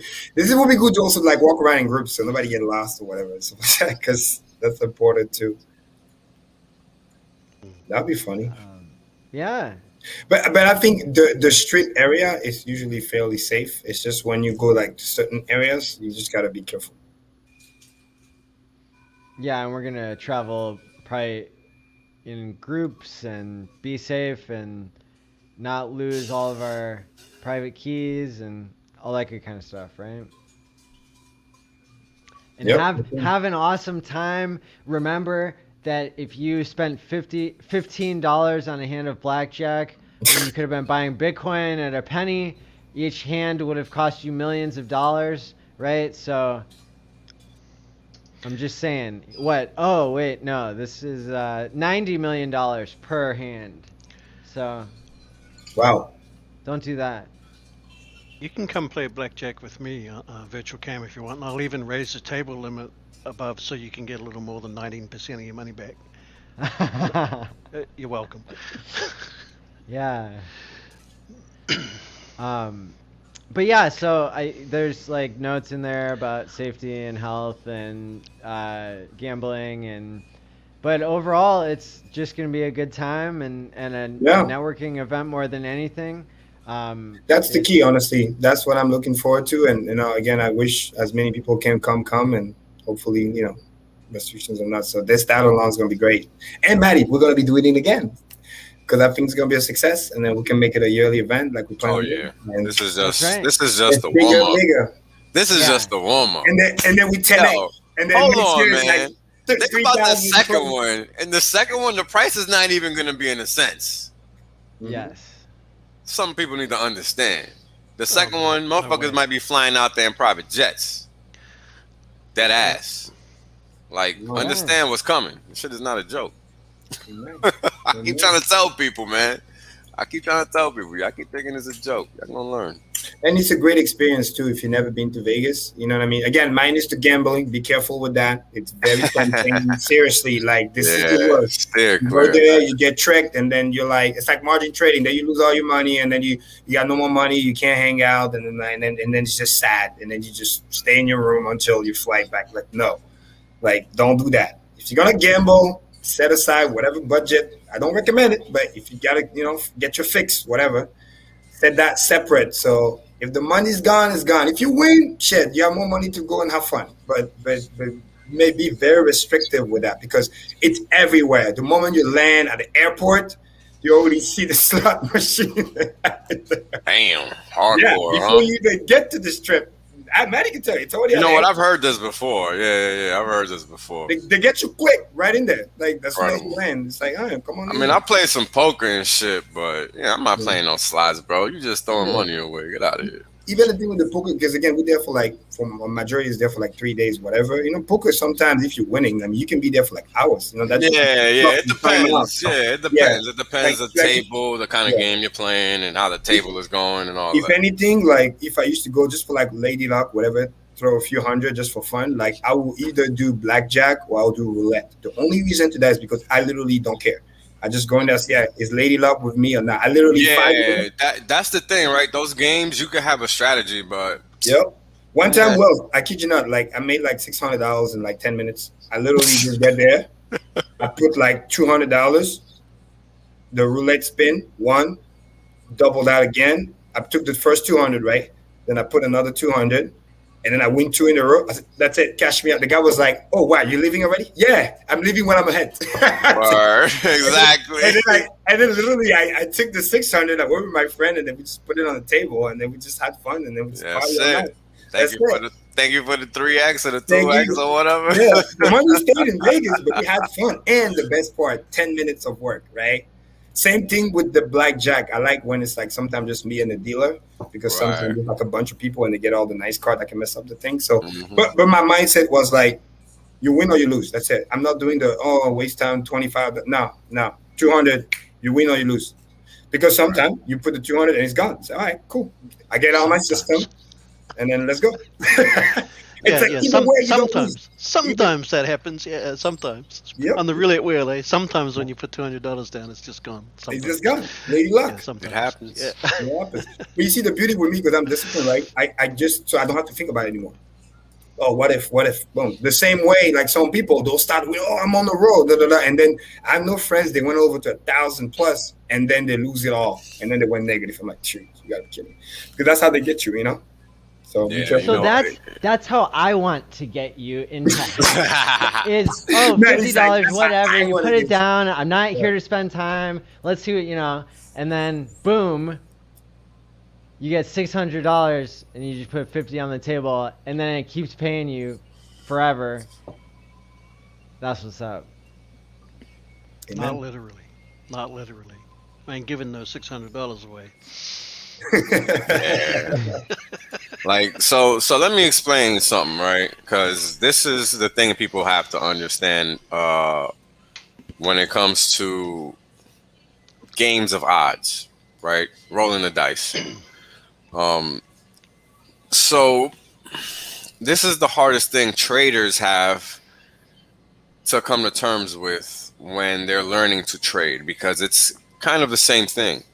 It's not the same taking, X number of dollars and putting it in something for a long period of time. While it is a trade, by the fact that you're leaving it there for a long period of time changes the dynamic of that trade, and therefore it becomes an investment, right? Just based on the connotation of time. Okay? So what does that mean? What that means is the word trade has an implication that invites short-termism into the frame of thought, right? When you're transacting under that guise, right? Oh, I'm going to trade this. I'm going to trade that. Because what happens is that you're looking to make money, right? But it's not just that you're looking to make money, because we're clearly all looking to make money. Is that you're looking to make money quickly. You understand? So that's the thing. Now, nothing wrong with that. But the problem is you have to understand how that works. And it took me a little while to figure it out, but I eventually figured it out because it's not hidden, right? And the fact of the matter is that even when you have a strategy, right? And I don't know if you guys know about this, but people like to develop strategies in legacy finance, test them with data that's already happened previously. Yep. That's called in-sample testing, right? They'll run their strategy within that data set that's already existing, see if the returns are good, whatever the metrics that they're using are, and then they will test that methodology out of sample, which is live in the market, right? That's what they end up doing. It's like being in the lab. Right. It's exactly that. It's exactly that. That's the legacy finance form of R&D, right? It's the same thing. And you know, the reality is that we all, when it comes to the markets, we all spend time doing just that, right? We just don't think of it like that. So how do you find Hex, right? And what you're doing when you find Hex is you're trading the ability to cash out of something once it goes up by locking yourself in for X period of years or months or whatever your staking length is, right? So you're committing to X period of time. That's significantly different than buying and holding something, which you still have the ability to exit, right? It's a completely different mind frame. And then when it comes to an even shorter term way of looking at it, right? Trading implies that you're looking to swap something for something else, and then swap it again for something else, and then swap it again for something else. So while there's nothing wrong with that, the important thing that people have to understand is that over time, your odds are going to change. Even if your strategy is tested, right? Yep. And you have a strategy that works 40, 50, 60% of the time, the reality is that you have to cut that number in half. So instead of it being 40, 50, 60, it's actually 20, 25, and 30. Now, why is that?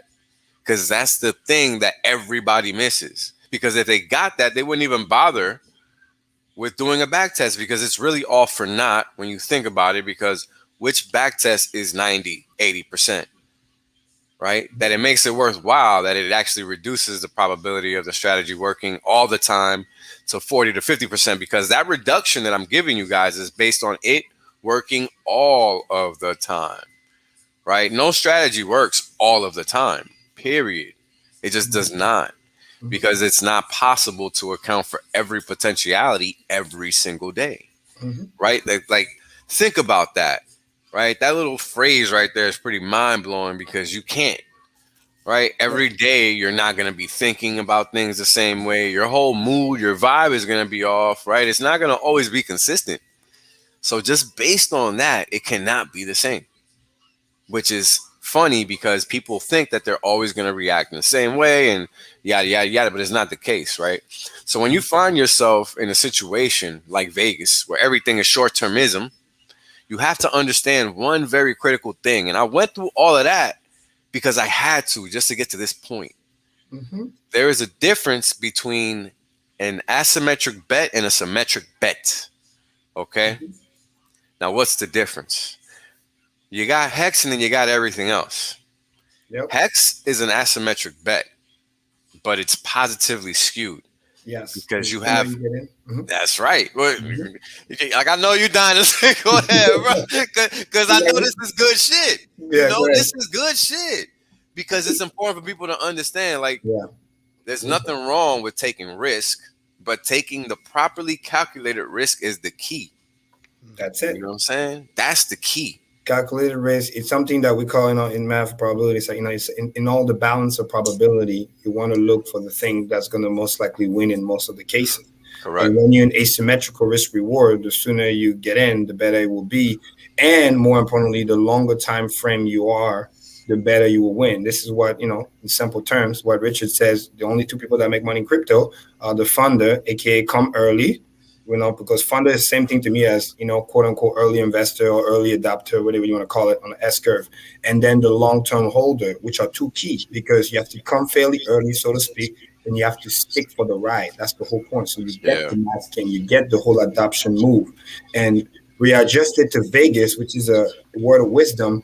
It actually once you put that same parameter to what I said earlier, it doesn't sound so crazy. Listen, I'm not a gambler. If anything, that's only just for fun. But the idea was I'm playing the same math.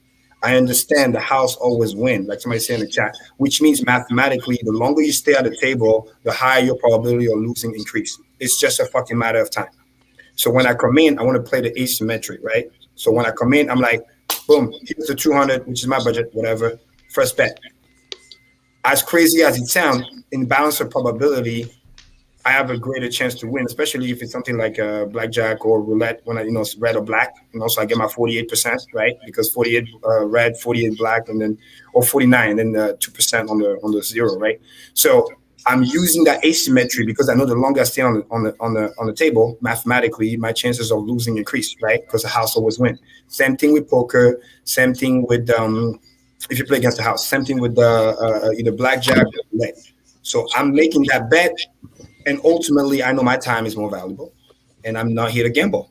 So I just do that. And funny enough, more often than not, 80% of the time I win. And 20% of the time when I lose, I'm still good because I'm like, I'm done. Move on. It's out of my system. But I'm using the same methodology because I know if I stay there too long, just a matter of time. Even if you win a lot, it's almost like it's right around the corner. You know what I mean? Because people usually play psychology, they win a little bit, and then they get too confident. It's like that rug pull.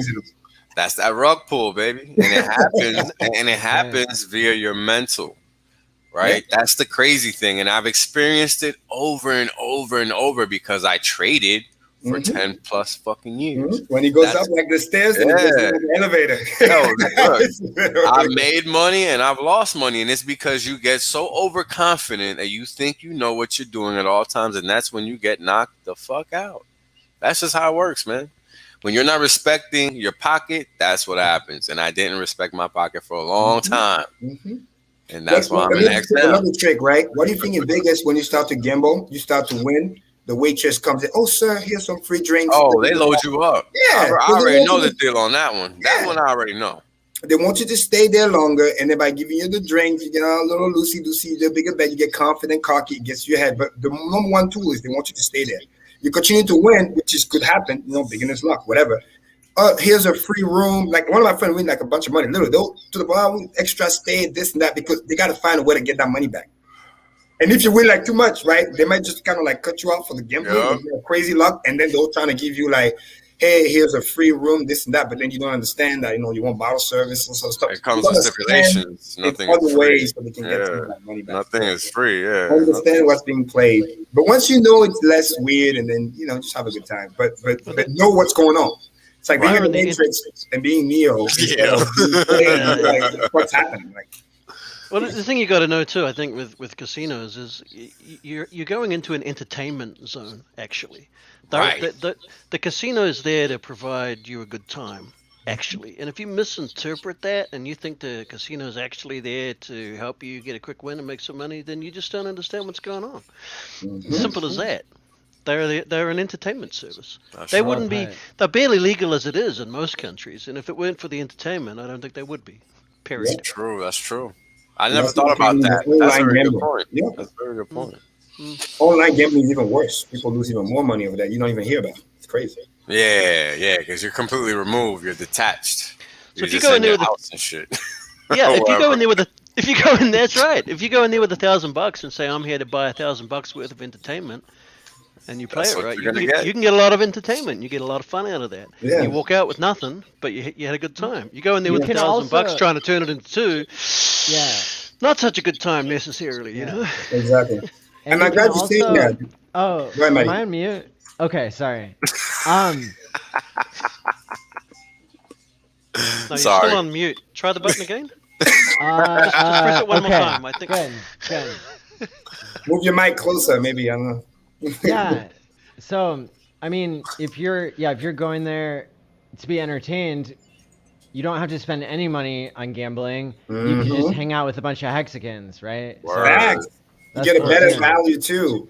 You see, because when you lose the money gambling, the money's fucking gone, right? But if you go to the casino, but you do the fun stuff, which related to like being in the bar, in the club, this and that, at least your money is buying your drinks, buying your food, some An entertainment, experience. You VIP, you're having fun. Nobody pushing you around. You got your section. Like that's better than just like, oh, coming in, money's gone. They took the money and you got no other value, and you're just sitting there feeling sad. You know, when you're standing at a table with the drink in hand and you're just watching Marco, other people play, and the big win comes. Have I? I'm not. Yeah. No, sorry, no, it was a funny comment. Go ahead. Right. So when you're standing at a table and someone else is getting the big win, and you know if it's a roulette table or something like that, that's happening fairly often. Mm-hmm. If you are not there for the win, but you're there for the entertainment, you're standing there with a drink, it's just about the same damn high. Yeah. When you just share their excitement right? when they win, man. They go, oh, wait, I didn't get anything out of that. You're in the proximity. You feel the energy. You get the same fun, you know. Mm-hmm. You know what I like? What game I like to play to just throw money away? Craps. That's the game I like to play to throw money away. Because dice is really dice. Literally throwing it across the table. You're throwing it away, baby. You're throwing that shit. You know what I mean? Don't matter what game you're playing. You're throwing that. That one draws a crowd sometimes too. Oh yeah. Because those dice hit those streaks now. You know, they hit those streaks, and that's what I'm talking about, right? That's the symmetry of returns. That's the symmetry of your probability of winning. It's the same thing, right? And this is why Hex is so superior. It removes the downside entirely, and it makes the game just phenomenal because it's no longer a game. You're merely just planning now, right? You're removing the risk entirely out of the scenario because you're locking your funds away. You're removing yourself from the equation, in essence. Mm-hmm. You just got to do your time and allow the equity to grow. And that's really what the key. Once you understand that, you basically already won because, again, it's an asymmetrical risk-reward bet. So you know how it's working in your favor. And if you talk in terms of the house, right, the staker class is the house. We always get paid. And you know, as crazy as it sounds, I'll use this example. It's a little painful, but it's true. Even when, you know, people are emergency end stake, you know, for whatever the reason is, we get paid. Sad, but this is really, it goes to show you how the game is played. You know, traders getting wrecked, and this is where the APY goes. Or people that just sit liquid, opportunity costs, because they're waiting for the next move, which may or may not happen or whatever. While you're waiting, people are getting paid every day. And they're not stressed, they're relaxed, and just having a good time. So once you understand that, that's the key. Understand the difference between the entertainment that's going to give you value and then the entertainment that comes with a lot of risk that can make you actually sad. So it doesn't become entertainment. So if you want to go and play because you've never been to Vegas, as long as you can protect that risk and check yourself once you get to sit down and understand that, hey, quit while you're ahead. That's key, especially if you get that beginner's luck. Oh man, it's a great feeling. Or quit before you start, because quitting before you start means that you don't walk away and then pretend like then you go back later that day or the next day. And then it's like, you know, you're really just intermittently getting yourself more and more addicted the more you win, right? What we know about human psychology. And that maybe takes us to this question, which I love, that harks on the topic that I've started to do hex therapy on more and more, is this topic of Sutton-Wells syndrome. And one of the issues that presents issue right now is the question of what tips do we have on how to give to others without creating animosity? So that does happen, right? And you don't want to alienate your friends, but you want to share the wealth. So I'll give you one practical solution, and I know I want to hear from everybody else, and then it'll be a topic that we continue to discuss on hex therapy for at least 15 years. Is this? So one strategy that I have is to like set up an account that's separate for them, that I've labeled, that I know, and then not tell them about it. And then whenever the right tools are available, then onboard them so that they do it themselves. They put a little bit of their money in, and then they contact with success, and then they learn on their own without me having to hold their hand.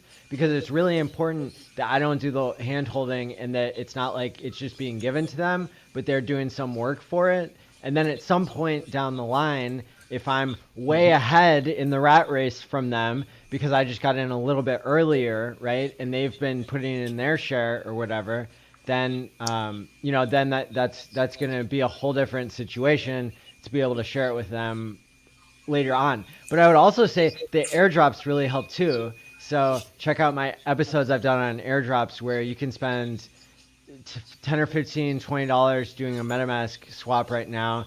And there are a number of people that I've onboarded, and then they got, then they got a MetaMask, or they got all the different airdrops that happened, Uniswap, 1inch, and all of a sudden, 9 months, 10 months later, they have $90,000 in their account for free. And it's not because I gave it to them, it's because they did the 5 minutes of work that it took to run them through that process. So. Amen.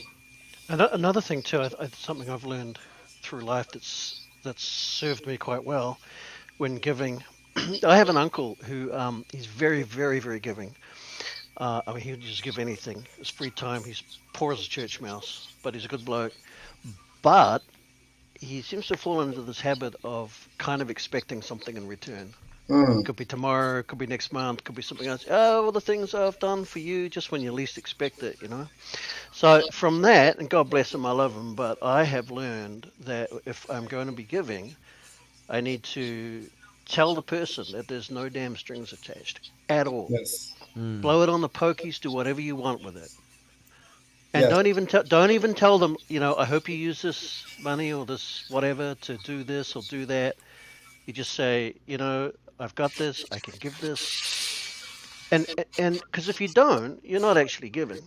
You're actually putting a chain around their neck that you're going to come collecting later on. And people feel that, especially if you do it more than once. Right? Mm-hmm. So if you're going to give, you got to give. You got to make sure you're giving. Otherwise, you're not giving. You're doing something else, and that's okay, maybe. Yeah. But don't call it a gift if it isn't a gift. Absolutely. It goes back to the fundamental definition, right? A gift is a gift, no strings attached. If you expect something, that's not a gift. That's called an investment.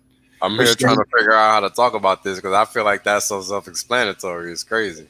Exactly. And then this is very important, and it's a subject that's dear to my heart because, by the way, it goes the other way too. Because I know other people in my family, my sister, she's like that. One of my sisters, she's crazy. She gives so much to the point like, but what about you? And then it's like, exactly. People, they don't care, they take advantage. That's why I'm big about saying, don't be nice, be kind, don't be a doormat. Right. People will use you. So what I like about, newbie OG is you're a good soul. Your head is in the right place, your heart is in the right place, but you got to be able to first have the hard talk with yourself. Like, are those people, because I don't know, but I'm just going to speculate, are those people your real friends? Because people are confused. You got friends and you got acquaintances. It's not the same thing. And then you have something else, what I call kind of like inner circles. You know what I mean? Like when you know a lot of people sometimes, or when you go out, things, you got what you can call like, the fake friends. But I would just say acquaintances, people that are just cool, but you only meet them in certain settings. And then if you're not careful, when the situation change, because you're a nice person, quote unquote, even though you shouldn't, because you should be kind, they can try to finesse that and then call on your good vibe and this and that. So just be very, very careful. If you're going to do gift, right, as long as they're not too crazy, so that, number one, they don't feel the burden of like, oh, why are you giving me all this money? I got to do something for you, whatever. And number two, you're not feeling a situation where like you're being taken advantage of, because that's going to happen. So you got to be able to structure that and we're like, okay, who's who? Who's my diehard friends? Who's somebody that was here for me when I was down? Who's here for me for just, like the wind, like a monkey branch. Like when things are good, you're here. When things are bad, you bounce. You got to be able to figure those out. That's going to be the hardest part. That's why we tell people, you got to do the inner work. You got to become a better version of yourself first. All the money is just going to amplify what you are. So if you're not good yet, it's going to kind of become destructive habits and you're going to self-implode. But if you're in a good vibe, you know who's who cares for you, who's your community, things like that. When the money comes in, you just chill because you know who you are. You know what I mean? Because again, that's another thing people don't understand. Money just amplifies those traits that you already have. So if those people are die hard for you, then you're going to be able to shout at them with gift. They're going to naturally be grateful. You won't even have to say anything. They'll be the first one to say thank you, right? That's why our community is so great. Like there's this inner understanding that we don't even need to spell. People just get it. Like, oh, wow, this is good people right there. So please, everybody listening, make that extension. Yeah. Another thing to consider is that you don't have to give away your wealth that's part of the psychology of sudden wealth syndrome, is that people feel guilty that they're the ones who, got lucky or who did the work, and then you feel like you suddenly have to give away. And so having a plan and sticking to it helps with that, because it allows you to stake your money out and then see what, then create a plan over time so that you're not influenced right away. And then also, if you don't change your lifestyle, then you will continue to have more in common with people. And until you learn how to adjust to a richer lifestyle, then remember it's an option to continue to wait and to adjust and to learn more and to see how it goes with one person. If you're telling them that you're suddenly wealthy, and kind of see how that goes, see how it plays out over time, and then you can bring more people into the because you also don't have to tell everybody, right? Yeah, and you don't have to put a figure on it either. This is some advice I got from one of the first very wealthy people that I met. He said, well, they can tell that you're wealthy unless you live like in a cardboard box or something to try and hide it. Mm-hmm. But you don't have to tell them the figure. You can just say, yeah, it worked out really well for us. We were really fortunate, That's as far as you have to go. And the key is, like, you want to be able to give, because it's a great feeling. Listen, I truly believe as a human being, your ability to give makes you great, and it gives you this invaluable gratitude because you can make somebody's life better, and that makes you feel great. The only difference is you got to be able to select the people that, I don't want to just say deserve it, but the people that are actually also here for you. So that way you don't get, blindsided, punched in the face, stolen from, this and that, all the horror story that we may or may not hear. So this is kind of where you have that protection mechanism, and you get to do that thing because you're going to feel great, be able to give back and help somebody. That's why charity sometimes is great too, because the feeling that you get is the reward. This is something that money cannot explain, and be able to experience that. It's very, very good. You just need to do the work and understand who's there for you, who's not here for you. Because listen, I have acquaintances, like, I know they're not really here for me, but they're fun people. We go out, we know what's going on. I might spend some money, but it's not going to be crazy. I'm just here to entertain myself, and we're entertaining ourselves. We know what the deal is. So you're not out there putting yourself and then realizing that, oh, this person is not what I thought they were, right? So that's kind of the different things, because like 50 Cent said many times, right? More money, more problem, right? Different level of wealth comes with different level of baggage. So like Maddie said, you got to be able to train yourself to understand that new environment before not only that, Karim, but you actually, when you start to accumulate wealth, you start to see problems that you didn't even see before. All the things you can fix in the world. And there's always going to be billions of them. And yeah, it's they seem to find you just fine. Exactly, it's crazy. So you got to be able to train yourself. An example, right? But how to protect that wealth, how to make sure your private key, this and that, security, everything changed. But it's not something scary. You just need to be aware, prepare yourself. And take your time. You just got to take it. And I don't want to give the wrong impression. I'm not mega wealthy. I'm a lot more wealthy than I thought I would be at this time of my life. But we're not up in the tens of millions or anything. But these are principles, and they just matter more to me now because I'm an ex, frankly, and I can see that they're going to matter more and more and more. So I want to front run that. I don't want to wait for my first big 10-year stake to come out and then go, okay, how do I deal with this? I'm trying to learn it because it's real. It's real. Even with the small amount we've already cashed out, it is so real. And as crazy as it sounds, then you're gonna realize as you become more and more wealthy, it's crazy. You have to learn how to say no also. Because that's also gonna happen, because you just say yes to everything. That there's gonna be at a point where you gotta get overwhelmed. You gotta run your life too. Because what's gonna happen is when you become that doormat, nice, you just please everybody, and then deep inside you start to build resentment because like you're just doing all those things for those people, but nothing's being done for you. And then sooner or later, it's just a matter of time when you're gonna blow up and it'll be like, lash out. People are like, what's going on with you? Because you just be on other people's missions all the time. So understand those boundaries is very important.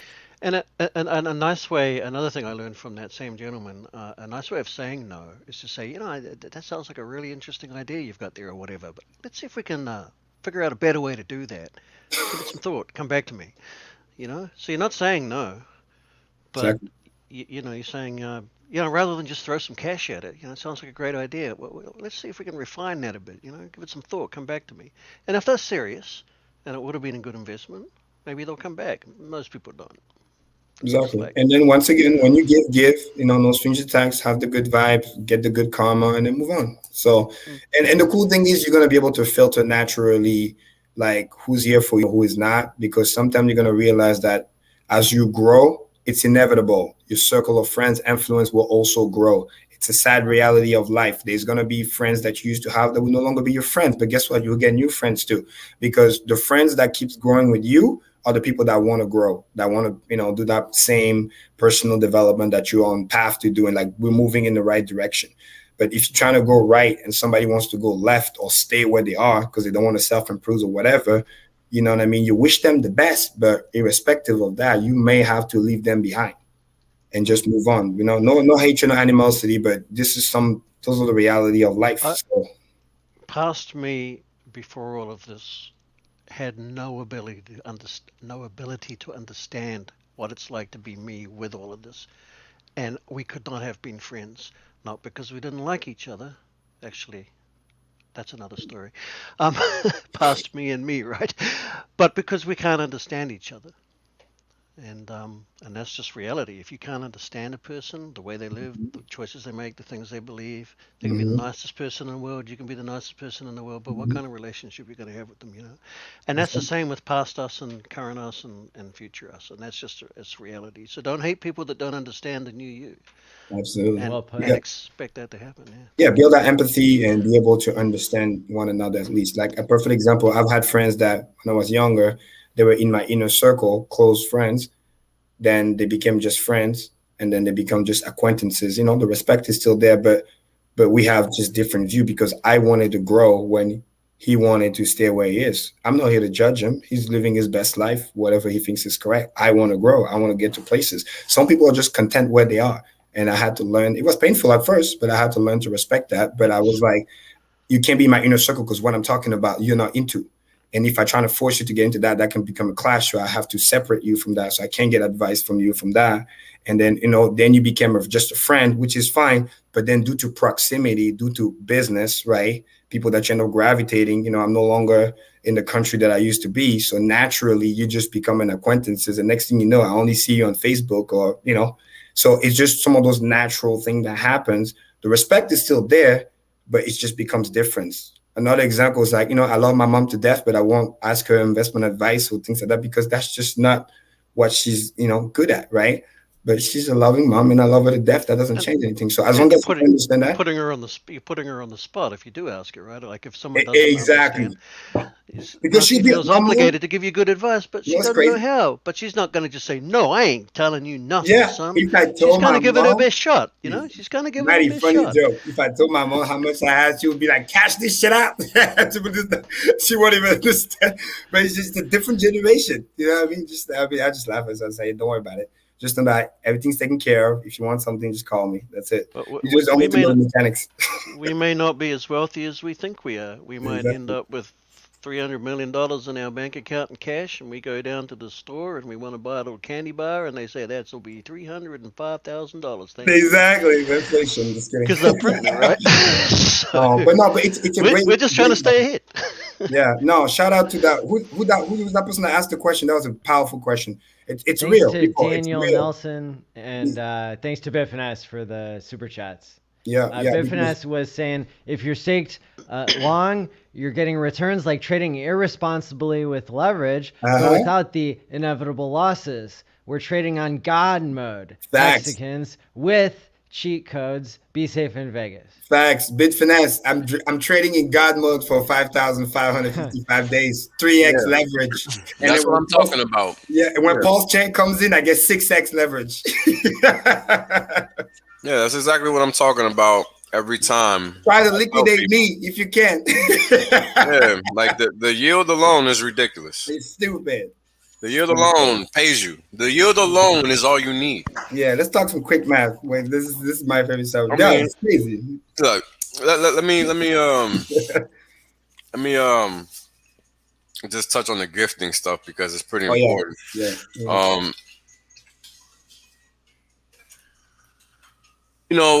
Money comes with responsibility, and we talk about that all the time, right?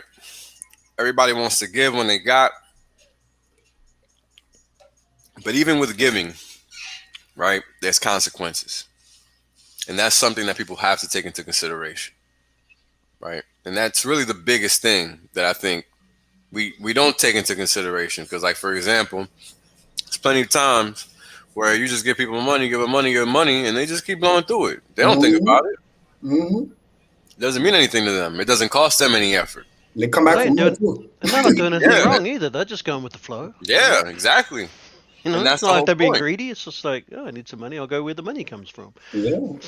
They're not doing anything wrong. No, and that's the whole point. And then you come to realize, well, what the hell is this person doing with all this money? Right? Because you're just blowing through that shit. And that's the consequence of you not being responsible with your giving. And that's really all I wanted to say about that. And this is why earlier I said again, learn how to say no. So that way you're protected on both sides. You're giving without strings attached. You're not trying to patronize anybody, because people get upset about that too. It's not your place. You know, especially if they are your family members, brothers and sisters, shit. Especially if you're the younger one, that's not gonna do well.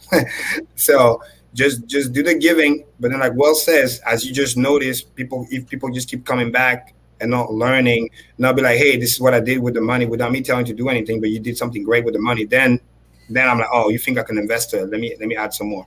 But if I just keep giving, you don't do anything good, because I'm not trying to tell you what to do with the money because I gifted to you, but then you keep coming back, then I'm just going to have to put the brake and be like, no more. And then I'm going to let you think about what happened. What did you do with the money before? And then maybe there's some type of self-realization that kicks in, and then we can discover more. But that's the best way. So that way you don't feel guilty. You don't create animosity. And then more importantly, you know where your boundaries too. You did your part. You did the giving. And then if they didn't do what they were supposed to do with the money, hey, that's on them. That's not on you. If they're people close to you too, another phrase again from the same guy, because he grew up in New York. He grew up in Venezuela, and then moved to New York, and so he knew both ends of the stick, and he made it big in the .com boom. But another way is if they're people close to you, rather than just going no bugger off, is you can say, I want to, but I'm just not very comfortable with that idea right now. I don't know what it is, but I can see you're in need, or you want this, you want that, but I'm just not comfortable with it. I'm just not comfortable with it. So you're not saying no, and hopefully they'll catch the vibe that you're literally, truthfully not comfortable with it, and hopefully the way you feel will register with them at that point. And if it doesn't, you don't need that person in your life. It's just that simple. And then you didn't have to do the hard no. You're just keeping it real. But some people can't take a hint, though. I'm just being honest. No, that's right. And then you got to say. Sometimes, listen. That's what I tell people all the time, and I train people about this. You can be direct without having to be rude, because I can be like, "Hey, listen, I gave you money before as a gift, because I love you, but this time around, I'm not giving you anymore because I don't have it." I'll literally say, "No shame." No, I say, I don't have it to gift. My money's tied up, or it's investment, whatever. But this time, boom. Now, I'm gonna say, if you come up with an investment idea or this or that, if you want a loan, then we can reconsider. But the gifting is done because it has been done. You did what you did with the money. You don't need no explanation. But you gotta be direct, calm. Composer could delivery message, right? Matters more than the message itself at times. Don't need to be rude. Don't need to be ratchet, cursing. Be like, oh man, what did you fucking do with it? Nah, all the extra. You don't need the extra. But like, no, there's no more money. That was a gift. And the good news is that if you find yourself in that position and you have to go through that kind of mini horror, generally you only ever have to do it once with that person. Yeah. And then the record is straight, and it's not like something you're going to have to keep saying no, and generally speaking, people won't come to you again once they realize that you know where you're at and you're not just Exactly. And then you can still be friends as well, Absolutely. And I think that's the fear when we say no. It's like, well, I don't want to make an enemy out of this person, especially if it's family, Yeah. Well, I have to say no. Yeah. I have to say sorry, no. I don't have it. Yeah. And then, but if you're clear about it, then I haven't experienced it yet, but again, from the same fellow, Bob, they don't come back again, and you're still family members. Exactly. Because remember, those people, and you were honest. You know? You gotta be very careful. Those people, especially the leeches, they can smell it. Kind of like dog. They can smell, oh, this guy's too nice. Let me go there. If I push a little bit more, he's gonna give. He's gonna give. That's always, again, like we talked about earlier. They always go where the money is. So if you like a pushover, they feel like they can do that. It's sad, but some of them even come with like agenda. You know what I mean? They're like, those stuff. You know, I hate that because when I was young, I saw that all the fucking time with my family. Like when my dad used to travel a lot for work, those people were never to be found. And then all of a fucking sudden they hear like he's gonna come back next week from a business trip, whatever. All of a sudden people start showing up every day for like 4 days straight before he arrives, like to make it look like, oh, we'll always come visit and shit. Like, come on now. And I'm like, no, I keep it 100. I said, Dad, I said, no, they never come. They only hear that you are coming. That's why they start to visit. Like, no, I hate that. Either you don't come, that's cool. Or when you come, don't make it obvious. Because to me, that's just... It's disrespectful, man. Exactly. Took the word out of my mouth. Like, no, I don't like that. Like, you make me feel like I'm just a dollar sign. You're only here because, you know, and then you play pretend. I mean, it's disgusting. I mean, it's okay if you need something. Just be upfront about it. You know what I mean? Your family for a reason. Yeah. And if you have to go because you can't stop yourself, even though you know you shouldn't, then just be totally upfront about it. Yeah. Dude, I heard you come into a lot of money, and you know I hate to be blah blah blah blah blah, but I got a need and rah rah rah. Is that something you even want to talk about? You know. There you go. And then maybe they won't. You know, if you need help, I'll help you. You know, that's fine. But like, don't like only come, you get your fix, you get your help, and then you know where to be seen, and you never visit ever again. And then you only visit when you seem to need money or help or whatever. That's, to me, that's disgusting. That's disrespectful. You know what I mean? And you know, and to be fair, on the other flip side of the coin, it's really easy to fall into that trap, especially if you're struggling in life, because you ain't got time to go visit people all the time. And then when you have a need, you know, you think of them. And then you think, oh, well, you know, I should go see him again. And then the weeks turn into months, and the months turn into years. And you know, and so we don't do it intentionally, but you set yourself up to put yourself in that position of being that horrible person accidentally by not having the right intention at one time, you know. It's and a great comment from Harnett UK1. This is definitely on point. I mean, literally, the most disgusting part is sometimes they feel like we did something wrong. And again, they become the victim again. Like, oh, what do you mean? Why are you not helping? And then they don't even have the awareness to realize what they did that's wrong. Yeah. When it's just like, it's all just about the approach. Like, the help is there, but then when you do it like that, it's so disgusting that people don't want to help you. They just be like, it's about respect. Yeah, but you feel used. You know what I mean? Yeah, but if you were raised like me to believe that money was what I was taught that money was, which is not what money is, and wealth and value, then it is impossible to respect the topic when you don't know what it is. So you want these people to come to you with respect, and you want to be the kind of person that goes to other people when you're in need and approaches them with respect. But if the topic is around money, and you've been raised to think that money is the devil's spawn and all it ever does is, you know, horrible things, and you can't respect it for what it is, because that's not what it is. And then you won't respect them, you won't respect yourself, because you just don't know, you know, and that happens. And so we have to keep that in mind too. But at the end of the day, you know, I mean, behavior is behavior, cause and effect, consequence, etc. Yeah. Creating codependency, you know, it can start off with good intentions, and to be dependent on somebody else, like, you know, in some cases can be a good thing if people maintain their independence, right? But it really comes down to in when it comes to money, right? Then people have a lot of attitudes and beliefs and personal feelings about it, and they're, in the end, I'll always go back to saying people are a product of their environments. And so now that we have something so good as Hex, it's like, here, I'm not going to give you money. I'm going to give you the way to get the money printer yourself. So that's pretty cool. That hasn't existed before. Something that we were able to understand so well from a mathematical perspective, from a programming and coding perspective. And I know, like, in the next 10 minutes or so, we're gonna have to wrap up the episode, because I am burning the oil at all ends and in the middle, and I want to be well rested and get everything together for Vegas. I know I've been got a number of things that are. This is awesome. And Matty, just before, let's let Wells run the chart first, and then we'll be. Oh, no, it's cool. It's too many charts. I got a new chart in there as well. I'll just do a chart set video. I got it. Don't worry about it. Gotcha. Yeah, because I saw the new chart. That was pretty cool. Will remind people and cause them to go into a withdraw, the chart withdraw that they will feel, and they'll make sure to go to the youtube.com/WhalesOnly and subscribe and like everything there, and check out that episode as well. The lost charts from episode 21 Quant game. Right. Thanks for the Maddie. Which is amazing. And Wales, a personal request. Can you change those charts up a little bit, because it's getting kind of boring. Every time it's always up and to the freaking right. It's like I know how the story ends.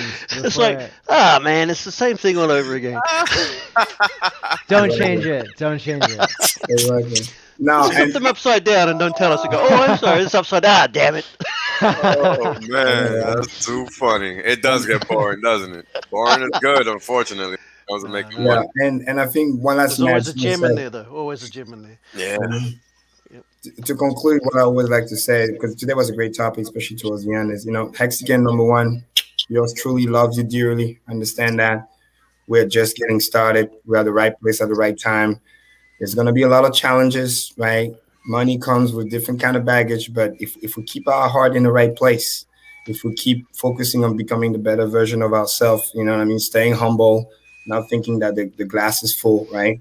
Always adding, always getting better, always trying to seek to understand. There's going to be crazy people out there, but let's seek to understand, not seek to judge, extend a hand when we can. Not be a pushover, not be a doormat. You work hard to be where you are today. You know what I mean? If you got doubts, go back and watch again the Hex 2020 review. Remember where we come from. It's very important. That's what's a powerful thing in Africa. We say, know your name, know where you come from, because it gives you guidance where you're going, because you get to see how far you have been already. It gives you that gratitude, and it tells you that, dude, we did this much in a year and a half. Where are we going to be 2, 3, 5, 10, 15 years from now? It only gets bigger from here. So, and, markets are crazy. There's a lot of pain coming this year. People think it's over, but it's not. We're going to have to help a lot of people because it's bad out there. You know what I mean? But again, we're in the right vehicle. We're at the right place. Always ask questions. Stay together. Excited to meet you guys in Vegas, because guess what? Next Corn Grain stream, you know what time it is. It's going to so get excited for that. And don't you worry. I got you covered. If you can't make it, we're going to be doing a lot of video content. We're going to try our best to make it feel like you were there. So just stay tuned for that. Stay tuned for the Telegram. Yours truly likes to drop videos, so it's going to be crazy.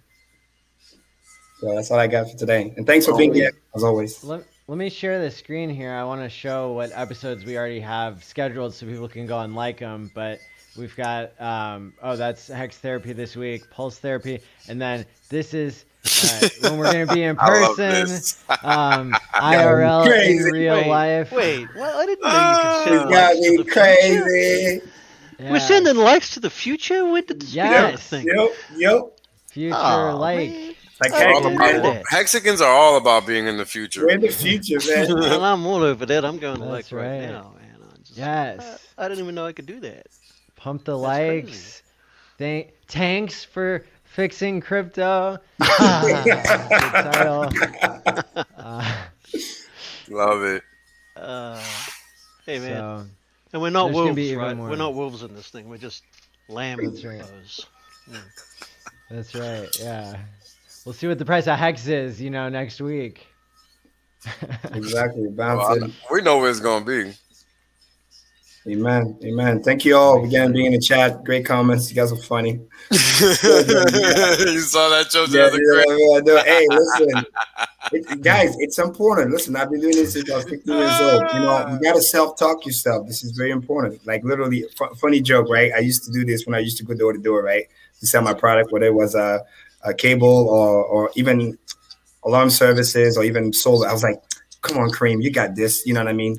The wife was talking to the husband last week, talking about how high the electric bill is. They need to say something. They knew you were coming and you're about to bless them with this gift. So go in there, be strong, be grateful, knock on that door and just talk that talk. That's all you need to do. Come on, let's go.